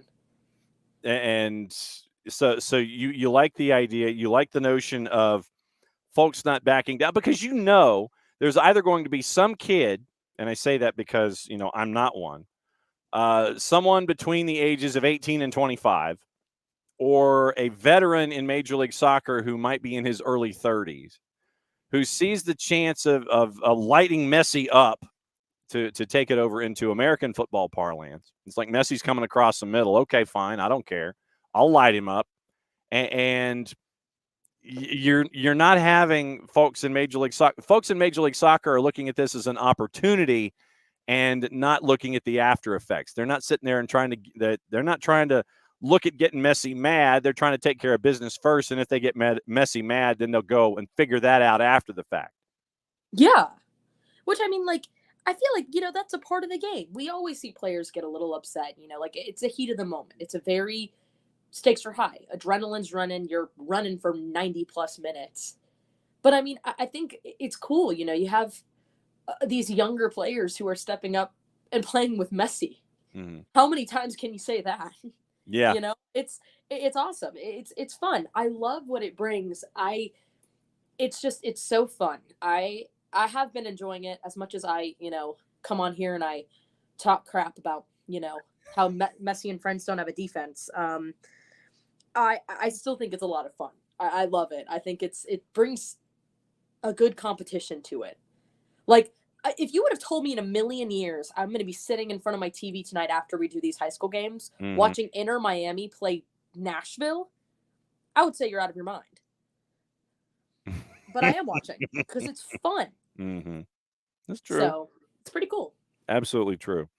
I know that Rich has linked to an article, as has a Rich from our friends at Crossing Broad, discussing the larger issues with Philly. We'll get into that before we go, because I think, like I said, when we got into the deep dive in the preseason about Philadelphia, it was something that kind of evolved organically here in the show. And that's what we do. If there's something that is a journalistic topic and it just so happens that we go down a rabbit hole, then that's what we do.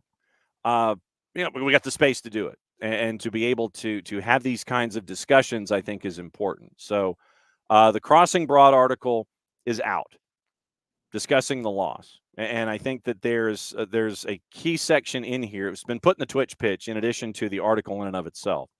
So we'll circle back when we get through all of the other news of the day, and we'll circle back and discuss what's going on with Philly from a larger picture. And we'll do it from a journalistic perspective, not the fan. Yeah, we know that there are those who are going to be getting the digs in and all that kind of stuff, but from the journalistic idea of what Crossing Broad puts together and the philosophical arguments that they put together when it comes to Philadelphia. So put a bookmark in the Crossing Broad piece, and we'll come back to it. Abby got an email from our friends at Rhode Island FC. Inaugural season, New Mexico United. Burn Stadium on the campus of Bryant University sold out. Oh, that's awesome. That's cool. So our friends at Rhode Island FC and our resident mogul in training, Michael Parkhurst, you've got a sold-out house. And for those of you that missed the conversation that we had with Cap about what it's going to be like and all of the things that you didn't quite know or understand, or it's like you never thought about until you had an opening. You had an opening night. This is what you're getting at Bryant, with the home of the Bryant Bulldogs, Burn Stadium, sold out against New Mexico United. Obviously, on Friday we'll discuss it a little more when we get into juice boxes and things like that. And this week is also the beginning of our USL Championship and League One review preview shows. We'll go through all the juice boxes in those and get you through the highlights of the matches of the week and get you ready for what's going on in both of those leagues. It is a season opener for a couple of the franchises in USL League One. And Maddie, before we go any further, why don't you tease the interview that you had with Darren Sawatsky and the Richmond Kickers, who, by the way, are going back to their dress red jerseys, plus they're bringing in a lightning bolt. So interesting stuff going on in Richmond. What'd you find out? Yeah, I mean, and talking to Darren, I mean, he, obviously they came in from 2022 winning the Shield, like winning the league, and it was great. And then you come into this last season and they were 11th. It's hard, and we talked a lot about that rebuilding structure and how difficult it is to rebuild and how hard it is as a club to kind of come up and really develop that and kind of get back to where you want to be. But one thing that I also found interesting is, we talked a lot too about balancing of regular season matches as well as Open Cup. Because, they have their first match this Saturday, and then only a couple days later, they have their first Open Cup match. Yeah. Talked a lot about just balancing that as a coach, but we also talked a lot about the importance of the Open Cup and just how great it was, especially for him, not only as a coach, but as a player in the cup.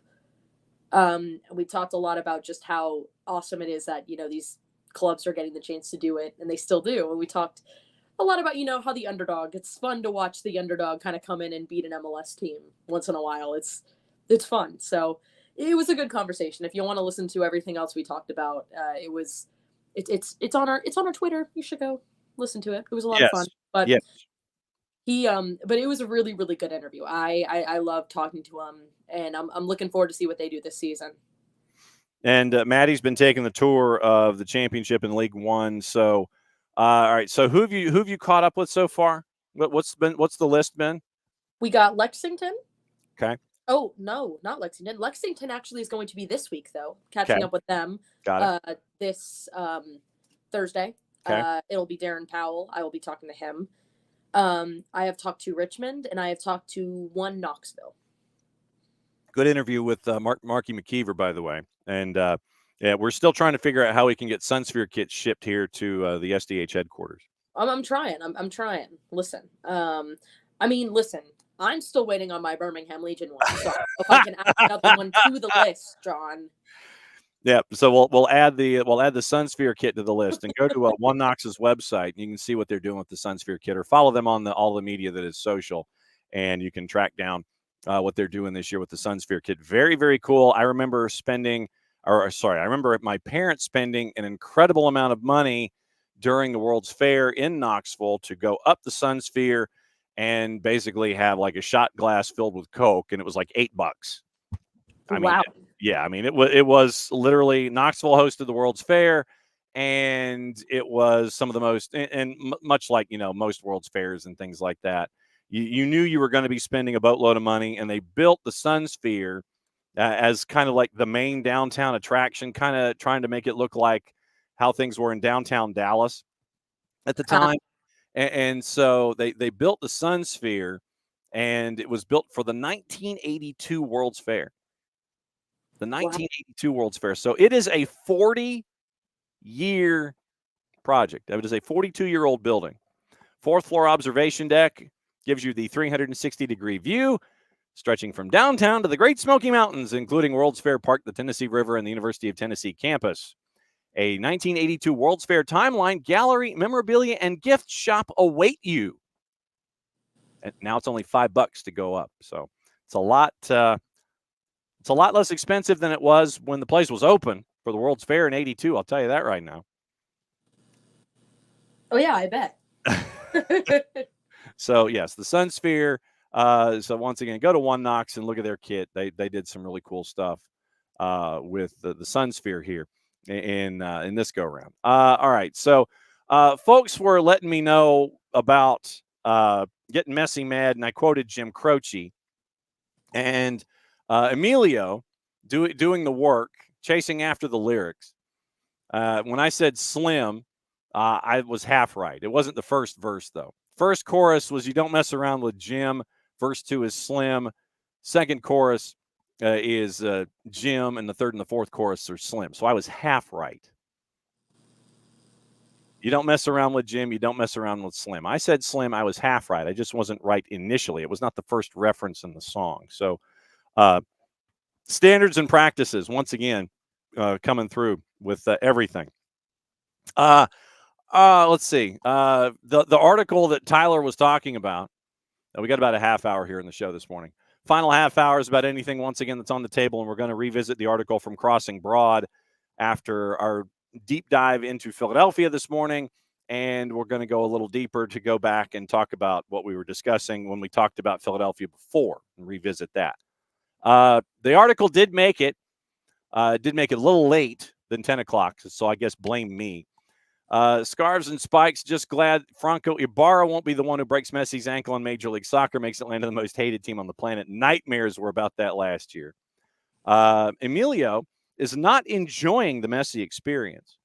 Oh, I mean, well, and I think that it gets to the larger picture because, and Emilio, correct me if I'm off base, but I think that the Messi experience here, literally more than anything, has to do with Messi and friends, because with Messi comes in.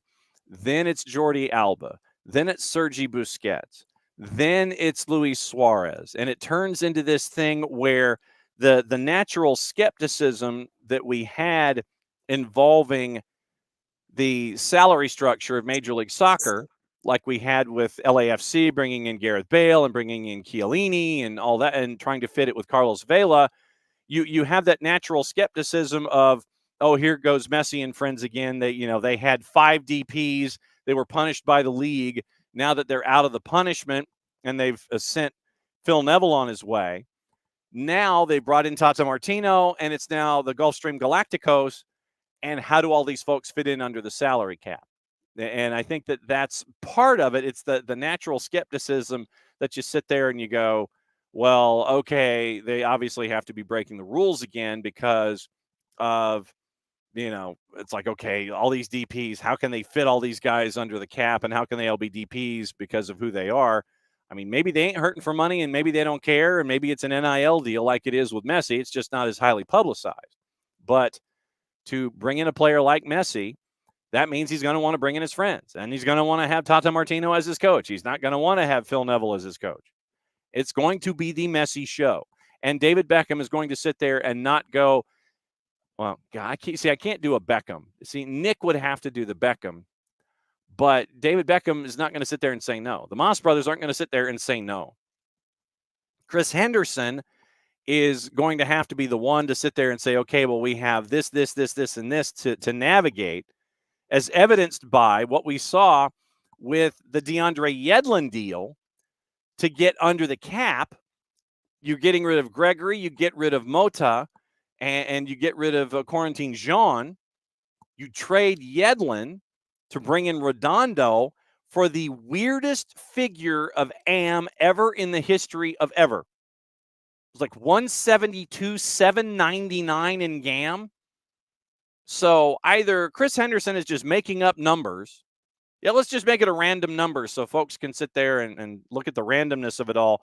Or that is truly what you needed to do to get rid of a veteran, bring in a young player, pay the young player what you need to pay, considering what you paid to bring him in the first place. And so I think that you're looking at all of these elements here that are attached, and and Emilio does say further down the timeline that he's that I'm on the right path. Oh my God, mark the time down.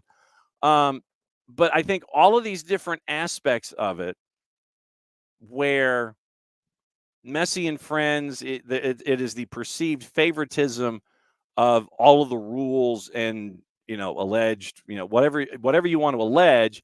It's like, how do we fit all these players in? That, I think, Maddie, is what we're getting at here. While it's great to have him here, you can't. There are folks that are going to be not taking all of these efforts seriously to have all of these Galacticos under one roof and not have it be a wink, wink, nudge, nudge, how'd you do to fit it all under the cap. No, and I completely agree with you. I think we're, at least from my perspective, I love at least the competition of it in the essence of just the game. If I'm looking at, I'm going to watch this game, I like that, what the energy it's bringing. I like that energy. I don't like how we're constantly having to sit here and be like, are they salary compliant? Why is the league focusing only on Messi? Why are they not focusing on any of the other teams? It, to me, and I completely agree with you on all those points too. I think that especially with what MLS is doing now, it feels like Messi and Inter Miami can't do anything wrong, when no one has mentioned anything about the fact that they are not bringing anybody in solid on the defense. That is literally like, they're only talking about Busquets. They're only talking about Suarez. They're only talking about Messi. They're not talking about anything that is going wrong. And there has been a couple points that things have gone wrong. Hint the Montreal match where they lost 3-2 at home. I'm sorry. I think I completely agree with you. I think the level of competition is what I like with Messi being here. I like seeing these teams kind of come up and play against these players and really like not stand their ground and really prove themselves. But I don't like how it's kind of overshadowing everything else in the league, because there are some really good teams in this league. There's some phenomenal players in this league.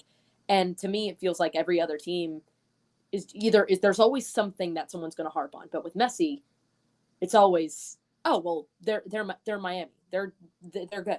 They're going to make it to the Sports Shield. They're going to make it to the playoffs, that's just right now couldn't happen. Well, but I mean, you've still got plenty of time. Absolutely. And look, where Messi and friends are concerned, I don't think they're going to win the East. I don't, because of all of the other external factors that are attached to this. I don't foresee them, because of age, because of schedule compression, because of multiple competitions, because of international duty, because of all of these things. You're going to have rotation, like we saw on the weekend when you had the rotation for the Montreal match, even if it was at home. And all of these factors, to me, and like I said, from the absolute beginning, I have maintained that Messi and friends were going to try to sprint to a total and hang on. Try to get as many points out of the blocks and hang on. And so we'll see if that's in fact the case, because of everything else and bodies breaking down and all these kinds of things, and trying to figure out, okay, where do Messi and friends fit into this? For me, I'm staring at it from the perspective of, you got dudes that are 35, 6, and 7. That's your offense. It's an amazing offense. It's fun to watch. Don't get me wrong. But it's a 36-match schedule. It is Leagues Cup. It is all of these other things that you're tied to. It is postseason. So in a perfect world, I mean, if you advance deep into Leagues Cup, you're looking at what? I mean, and if you make a deep run in the playoffs, you make a deep run in Leagues Cup, deep run in the playoffs in the postseason. Plus, what's going on with the CONCACAF Hemispheric Extravaganza, you're talking 50 matches. Not that Luis Suarez didn't play close. I think he played 43 last year on those legs. But because of the nature of travel, because of the nature of all of these things, because of all the different competitions, you're going to need a roster. You're going to need a deep roster, and you're going to need to sit your stars. That's why I don't think Messi and friends finish top in the East. I think that obviously they're going to be trouble, but they're top 4 for me. I mean, I would say a little bit less. I think they might be top 5, 6, or 7, especially with the way that they have been playing. I just don't. I'm like, they come in strong for some games. You know, they'll win 5-0 against Orlando, but then they'll lose 3-2 against freaking Montreal. Well, but it was rotated, so I understand. Yeah, it was rotated, but you're also at home. Mm-hmm. That's where I'm kind of like, okay, like, come on. You're rotated, but again, it's that reliance on Messi. It's relying on Messi. You have these fans who are like, oh, we lost because we didn't have Messi. Yeah, of course you did, because there's no one else. Who do you have? No one. And I think that's also why you're going to have issues, especially when players get call-ups. We have international call-ups still. Mm-hmm. Messi's going to get called up to Argentina. That's going to happen. I mean, like, what are you going to do then? Who are you going to bring up? What's going to happen then? And yeah, Rich, I mean, listen, I don't know. How are they gonna get casual fans? Listen, I don't know either. I personally think they should watch for Giakoumakis in total, because that man is crazy with how good he is. Holy crap. I literally was like, I was at the beach and I was like hanging out, and I get a text from my stepdad, and he was like, man, Giakoumakis is looking good after the first goal. And then the text kept coming through. It was just, oh my gosh, Giakoumakis did it again. Mm-hmm. Holy crap, Giakoumakis hat trick. Mm-hmm. And I was like, whoa, what is going on? Mm-hmm. So then I rewatched the game a little bit later on in the morning, and I was like, whoa. Mm-hmm. It was crazy. But yeah, I don't know. I honestly think that they could finish maybe, especially with all the other competition in the East, maybe 5, 6, or 7. I don't see them finishing top 4. You know, what I would do, obviously, you know, Rich goes, but Maddie, how do we get the casual fans into MLS without Miami Galacticos? I mean, the Gulfstream Galacticos is definitely one way to do it. Listen, I agree. But I think also what it does is it's incumbent upon the local team to sit there and invest and sit there and say, here's why you should come and be a part of our excitement outside of what's going on with Inter Miami. And you're seeing that in Atlanta. I mean, you had 67-7-27 show up for a match, your first home match of the season up against New England. So I think that what Atlanta is doing is something that has, you know, been organic since day one, putting it into a college football environment and taking that college football mindset and the pub diplomacy that Darren Eales had and applying it forward and seeing where things are. So I think it's incumbent upon each of the clubs, outside of the possible visit by the Herons every time, to sit there and try to make it work in your community. And oh, by the way, hey, look, Inter Messi's coming to town, and get your tickets if they were to exist. Those kinds. Yeah, I mean, like, there's a reason why Atlanta held the record, especially when we first joined the league. Mm-hmm. The record for the most attendance, the record for all of these different things. There's a reason for it, and it's because of how well they built up that community here in Atlanta. Now, also, too, credit to them for building it, but it was already here. That culture, everything like that was already here. That soccer fan base, they just needed something like this to kind of bring it up. And I mean, and I think many other teams did that too. LAFC is one of them. LAFC brought up a really good culture. Seattle Sounders had a great culture as well before we came into the league. Even now, they still do. Mm-hmm. you have these teams who have the blueprint for it, where they built it from the ground up and they have that culture and that community. And I think Inter Miami wants to do that, but I think they're doing it in a way of like pure like materialism. Well, they have to, because first off, they wanted to make the splash. David Beckham wanted to make the splash with the franchise. It was going to be in Miami. He's got the Moss brothers. They're building a new stadium. You've got everything going on leading up to 2026. Then you've got the stadium. And then the larger picture question that we've had here is, what do you do for an encore? Messi ain't hanging around forever. The Gulfstream Galacticos are not going to be hanging around forever. What do you do for an encore? Who do you bring in? Is it Lewandowski? Is it, I mean, Luka Modric has been, floated as an idea, but Luka Modric, I think, is 74 years old. He wouldn't be here forever. Sergi Roberto has been floated as an addition once, Luis Suarez's time is done. So what does Miami do for an encore? That, to me, is the larger question, because you're going into a new barn, and I think that you want to have Messi usher the club into this new barn. Then what do you do for an encore? Who do you bring in to maintain this momentum that you're trying to create artificially by bringing in some of the biggest stars on the planet? What do you do for round two? What do you do for the encore? That, to me, is the larger question, and will always be the larger question with Messi and friends. Emilio was hoping that Messi would bring the level of MLS up. You're not doing that with friends playing among themselves. Not at the moment. No. And so, you're focusing on the bright and shiny object, but I think it's incumbent upon each and every club, as you are making examples, and as we have those that watch the show, it's incumbent upon the local team to sit there and say, here's why you should show up. Here's what we're doing. Here's what we're doing in the community. Here's what we're doing on the field. I think that being there locally for your club, for your community, I think that what you build in a Seattle, with an LAFC with the 3252, in Atlanta, in Philly, in all of these different places where it is part and parcel to the fabric of the community. I think that's your long-term solution when it comes to sustainability in Major League Soccer. Well, I also think too, I mean, the emphasis that a lot of these teams have put on in the academy and building the young presence in the community too.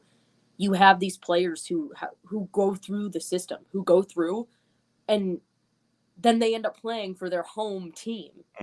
I mean, what better way is that? And I feel like that's something that is so pivotal too, is the development of these young players.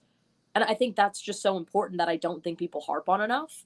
Because, they look at the academy and they look at, the twos. They look at those younger ones and they think, oh, well, that's that development. But I mean, look at some of the stars that have come out of it from all over the league. How many homegrown players are now currently starting for their team?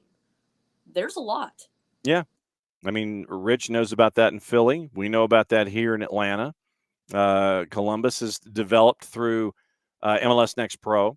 So all these twos squads, all these second teams, they're the ones that are helping your sustainability also, if that's the way you choose to build with, once again, you can build with your pocketbook. You can build with your pocketbook and with your academy, which is what's being done in Atlanta and a couple of other places. And then the idea that you've got to have academy build plus everything else on top of it. I did not see the Tata congratulations to Laurent Courtois at the end of the match. Tata stood there, gave him a quick shake, nothing else but a sour look on his face. Heck, if I was Tata, I'd be pissed.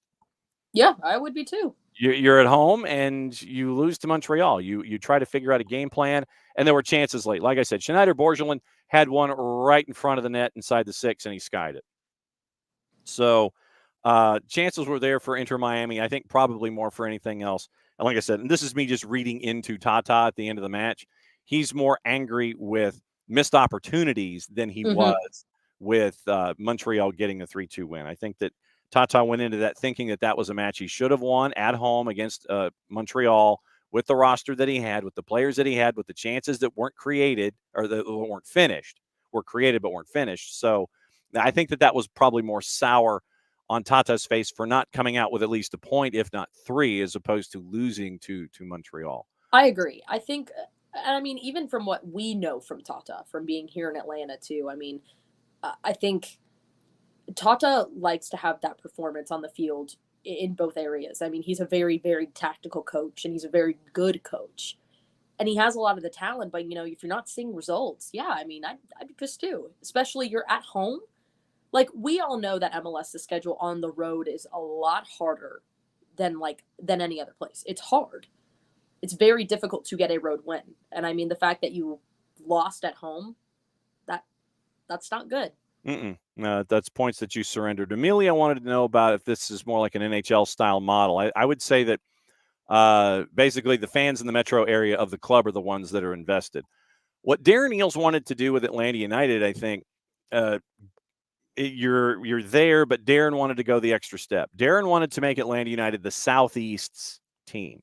When you're on, at the time, Fox Sports Southeast, when you're on Fox Sports South, when you have the programming that you do, when you're having the friendlies and the exhibitions in Chattanooga and in Birmingham and in Huntsville and all these different places, you're doing that kind of outreach to make your club the Southeastern club.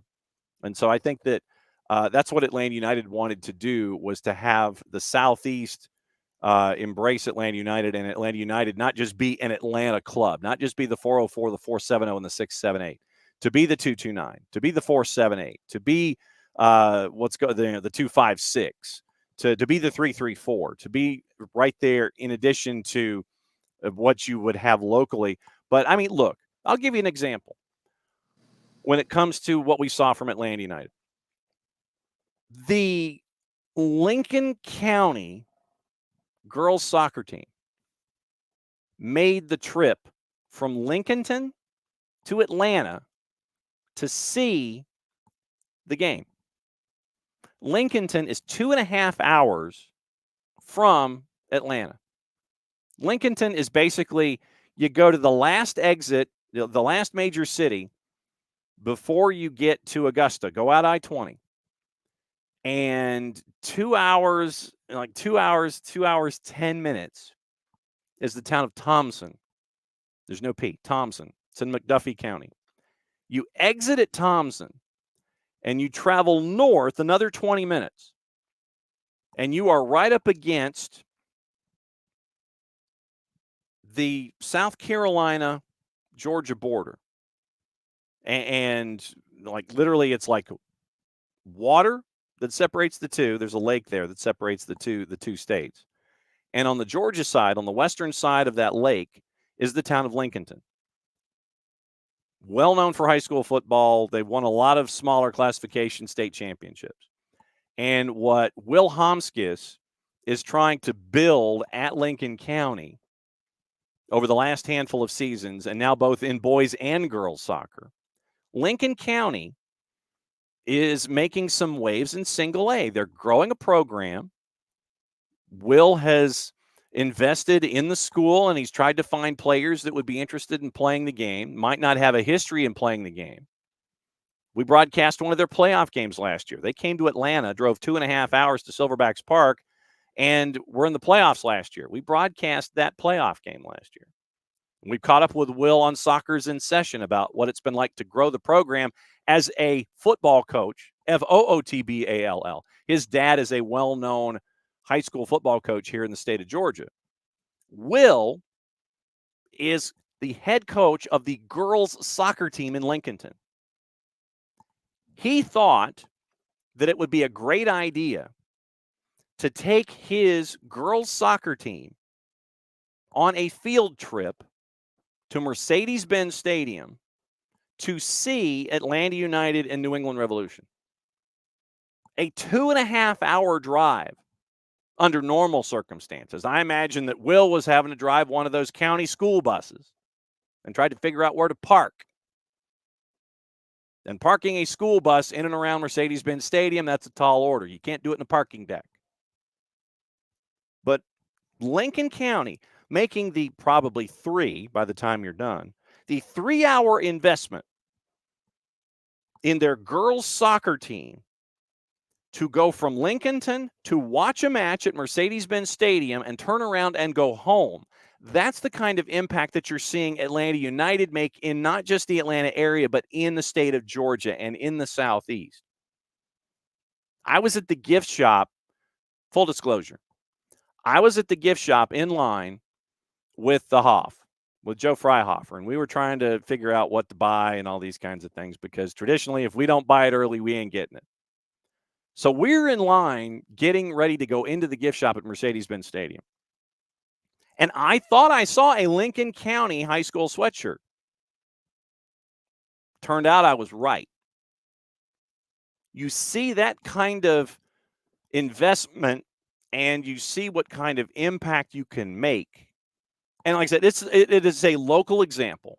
And like I said, I'm sure it's the same in other markets and other places. But from the beginning of the franchise, Darren Eales has wanted to make an impact in not just the state of Georgia, but in the Southeast. Like I said, you're seeing it with the exhibition games and the friendlies and such. But when you've got a team from a small high school, 2.5 hours under normal driving circumstances from Atlanta, making the drive to the home opener for Atlanta United, that's the kind of impact that you're making.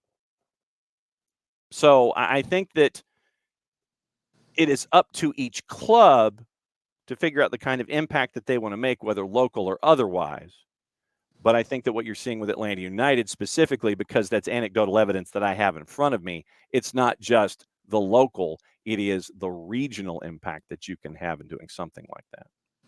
Definitely. I mean, I think that's just, it's so important, I think, just for developing the game as a whole. I mean, when I was growing up, soccer was big in like more of that club aspect. You know, you play for club a little bit and then that was kind of it. You know, like I didn't play soccer in high school. I played it as a club, as an extracurricular, just outside on the weekends. And that was kind of it. And I mean, I stopped playing when I was 13.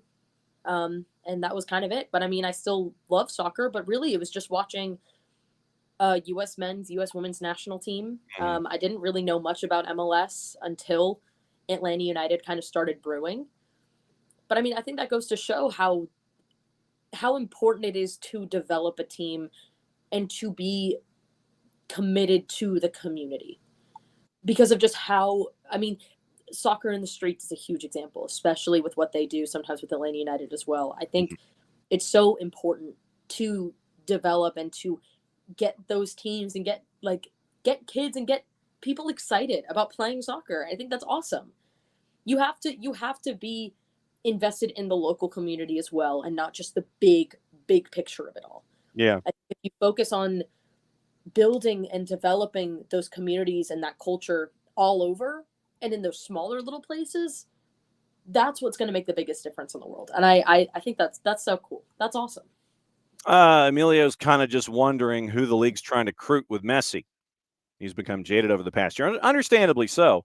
I think you're trying to bring in that casual fan because, once again, you've got this new deal with Apple, and you're trying to get subscribers, and that's why you see this heavy churn of all this Messi content, even though apparently Messi is not doing any kind of real press conference-y stuff with or any post-match availabilities with Inter Miami, despite the number of requests from local and national media.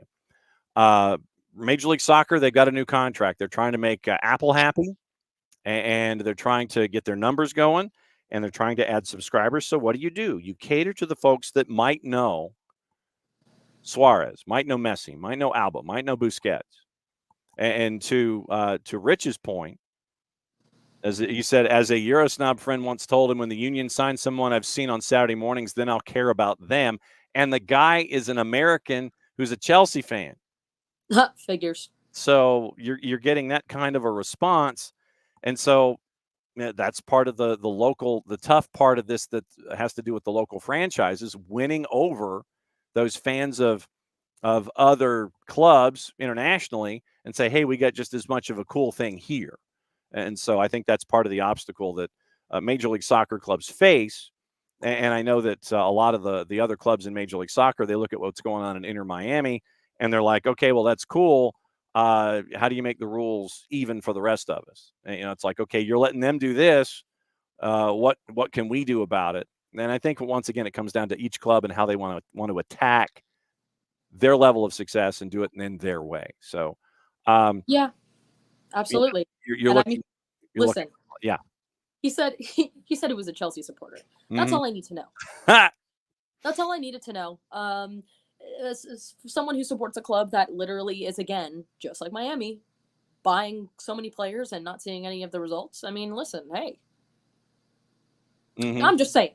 Just saying. Yeah. A couple of other bits and pieces of news. I know we wanted to talk about what was said in Crossing Broad. Put a bookmark in that.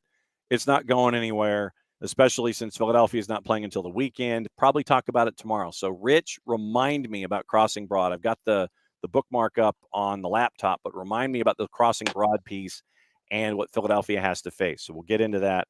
That's not going anywhere. I will bookmark the link as well. That way we'll talk about it tomorrow. Crew 2 have named Kelvin Jones their new head coach. Remember, Laurent Courtois is now the head coach at Montreal, so they were trying to find a new head coach for Crew 2 as we get ready for the next pro season. Kelvin Jones, 7 seasons with Crew Academy. He's been promoted to be the new head coach at Columbus Crew 2. The U.S. men's roster for Nations League Final Four will be announced at 2:40 this afternoon on Golasso's UCL pregame show, so keep an eye on that. We mentioned what's going on with all the other activities today. All right, so also now, for those of you that are interested in Chelsea and Club America on July 31st at Mercedes-Benz Stadium, tickets now on sale via Ticketmaster. So Chelsea's tour, July 31st against Club America, now on sale at Ticketmaster. So keep an eye on that one as well.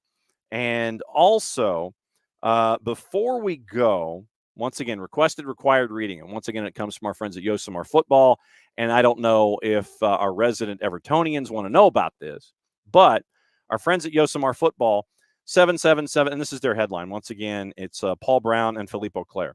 777 Partners has done business with a Russian oligarch. One of its founding members has links with another. Both oligarchs long been accused of having close ties with Vladimir Putin. That's at Yosemar Football, JOSIMAR Football, FOTBALL. And that's their recent investigation as their look into 777 Partners continues, as 777 is trying to become financially stable enough to get a check mark from the Premier League to be able to buy Everton and keep their own financial interests afloat, and then add a Premier League side to their coffers. And I don't know if they're going to pass the standards test, but that's just me. So new article from our friends at Yosemar Football about 777 Partners, probably getting into that tomorrow. Once again, remember, and Lazio did finally confirm that Sadi has resigned and his assistant Martuscello now takes over. Also, remember, looks like it's 6 and 8 tonight. Maddie, Jason, and I will be at Riverwood for Riverwood hosting Wheeler across the network, soccerdownhere.mixler.com. And we'll go over those two matchups. Thursday, we actually have a day off.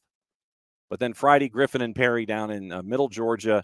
It'll be great to catch up with our friends down there with the Perry Panthers. Big region match with Griffin and Perry, doubleheader there, 5:30 and 7:30. Saturday, once again, Orlando City B and Atlanta United 2 up in Kennesaw. Hope to see you there. If you're not there, it'll be on the network, and then we all regroup at Mercedes-Benz Stadium on Sunday night for Orlando City and Atlanta United. So very, very busy next couple of days here on the network and for all of us as we keep an eye on what's going on here in the world of soccer. Maddie, what is on your mind before we go?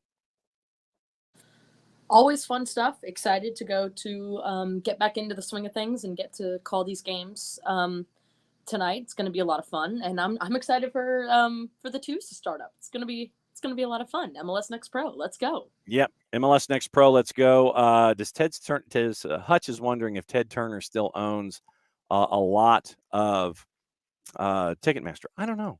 I don't know either. I don't know if Ted Turner has still any kind of thing that's attached to Ticketmaster. And yeah, Abby's like, if I wasn't a season ticket holder, wouldn't be paying for the Apple MLS package. She just did a survey for Major League Soccer, asked a lot about the thoughts in advertising and other tournaments, Messi coming to Major League Soccer, etc. Dell, you think it would make even more of an impact if Messi spoke English, just like Gregor Parkey said about learning the language overseas? I don't think so. I mean, I think you want to hear from Messi. I wouldn't care. Honestly, wouldn't care. Wouldn't care what language it's in. Even if he's, if it's translated, fine. That doesn't matter to me. I would just like to hear from him. But once again, that is up to Major League Soccer, and that is up to Inter Messi and Friends. So once again, remember tonight, 6 and 8, and it just went out on the Riverwood social medias and on their Twitters. So girls at 6, boys at 8. We'll be there tonight. Maddie, Jason, and I will have it for you. Soccerdownhere.mixlr.com. Back at it again 9:05 tomorrow. Hopefully Jason joins us in the 9:30 half hour to talk about the Purple Team.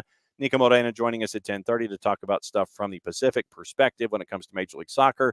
And remember, we'll try to get in the Crossing Broad conversation about Philadelphia and where they are at their financial crossroads and their financial interests. So, Maddie, since you're back for the first time in a while, why don't you go ahead and send us home? This is so exciting. I only got to do this one other time, and I'm doing it now. Mm-hmm. Thank you guys so much for listening today, and we'll see you guys next time. And because that is the end of the show, that means that John gets to do this.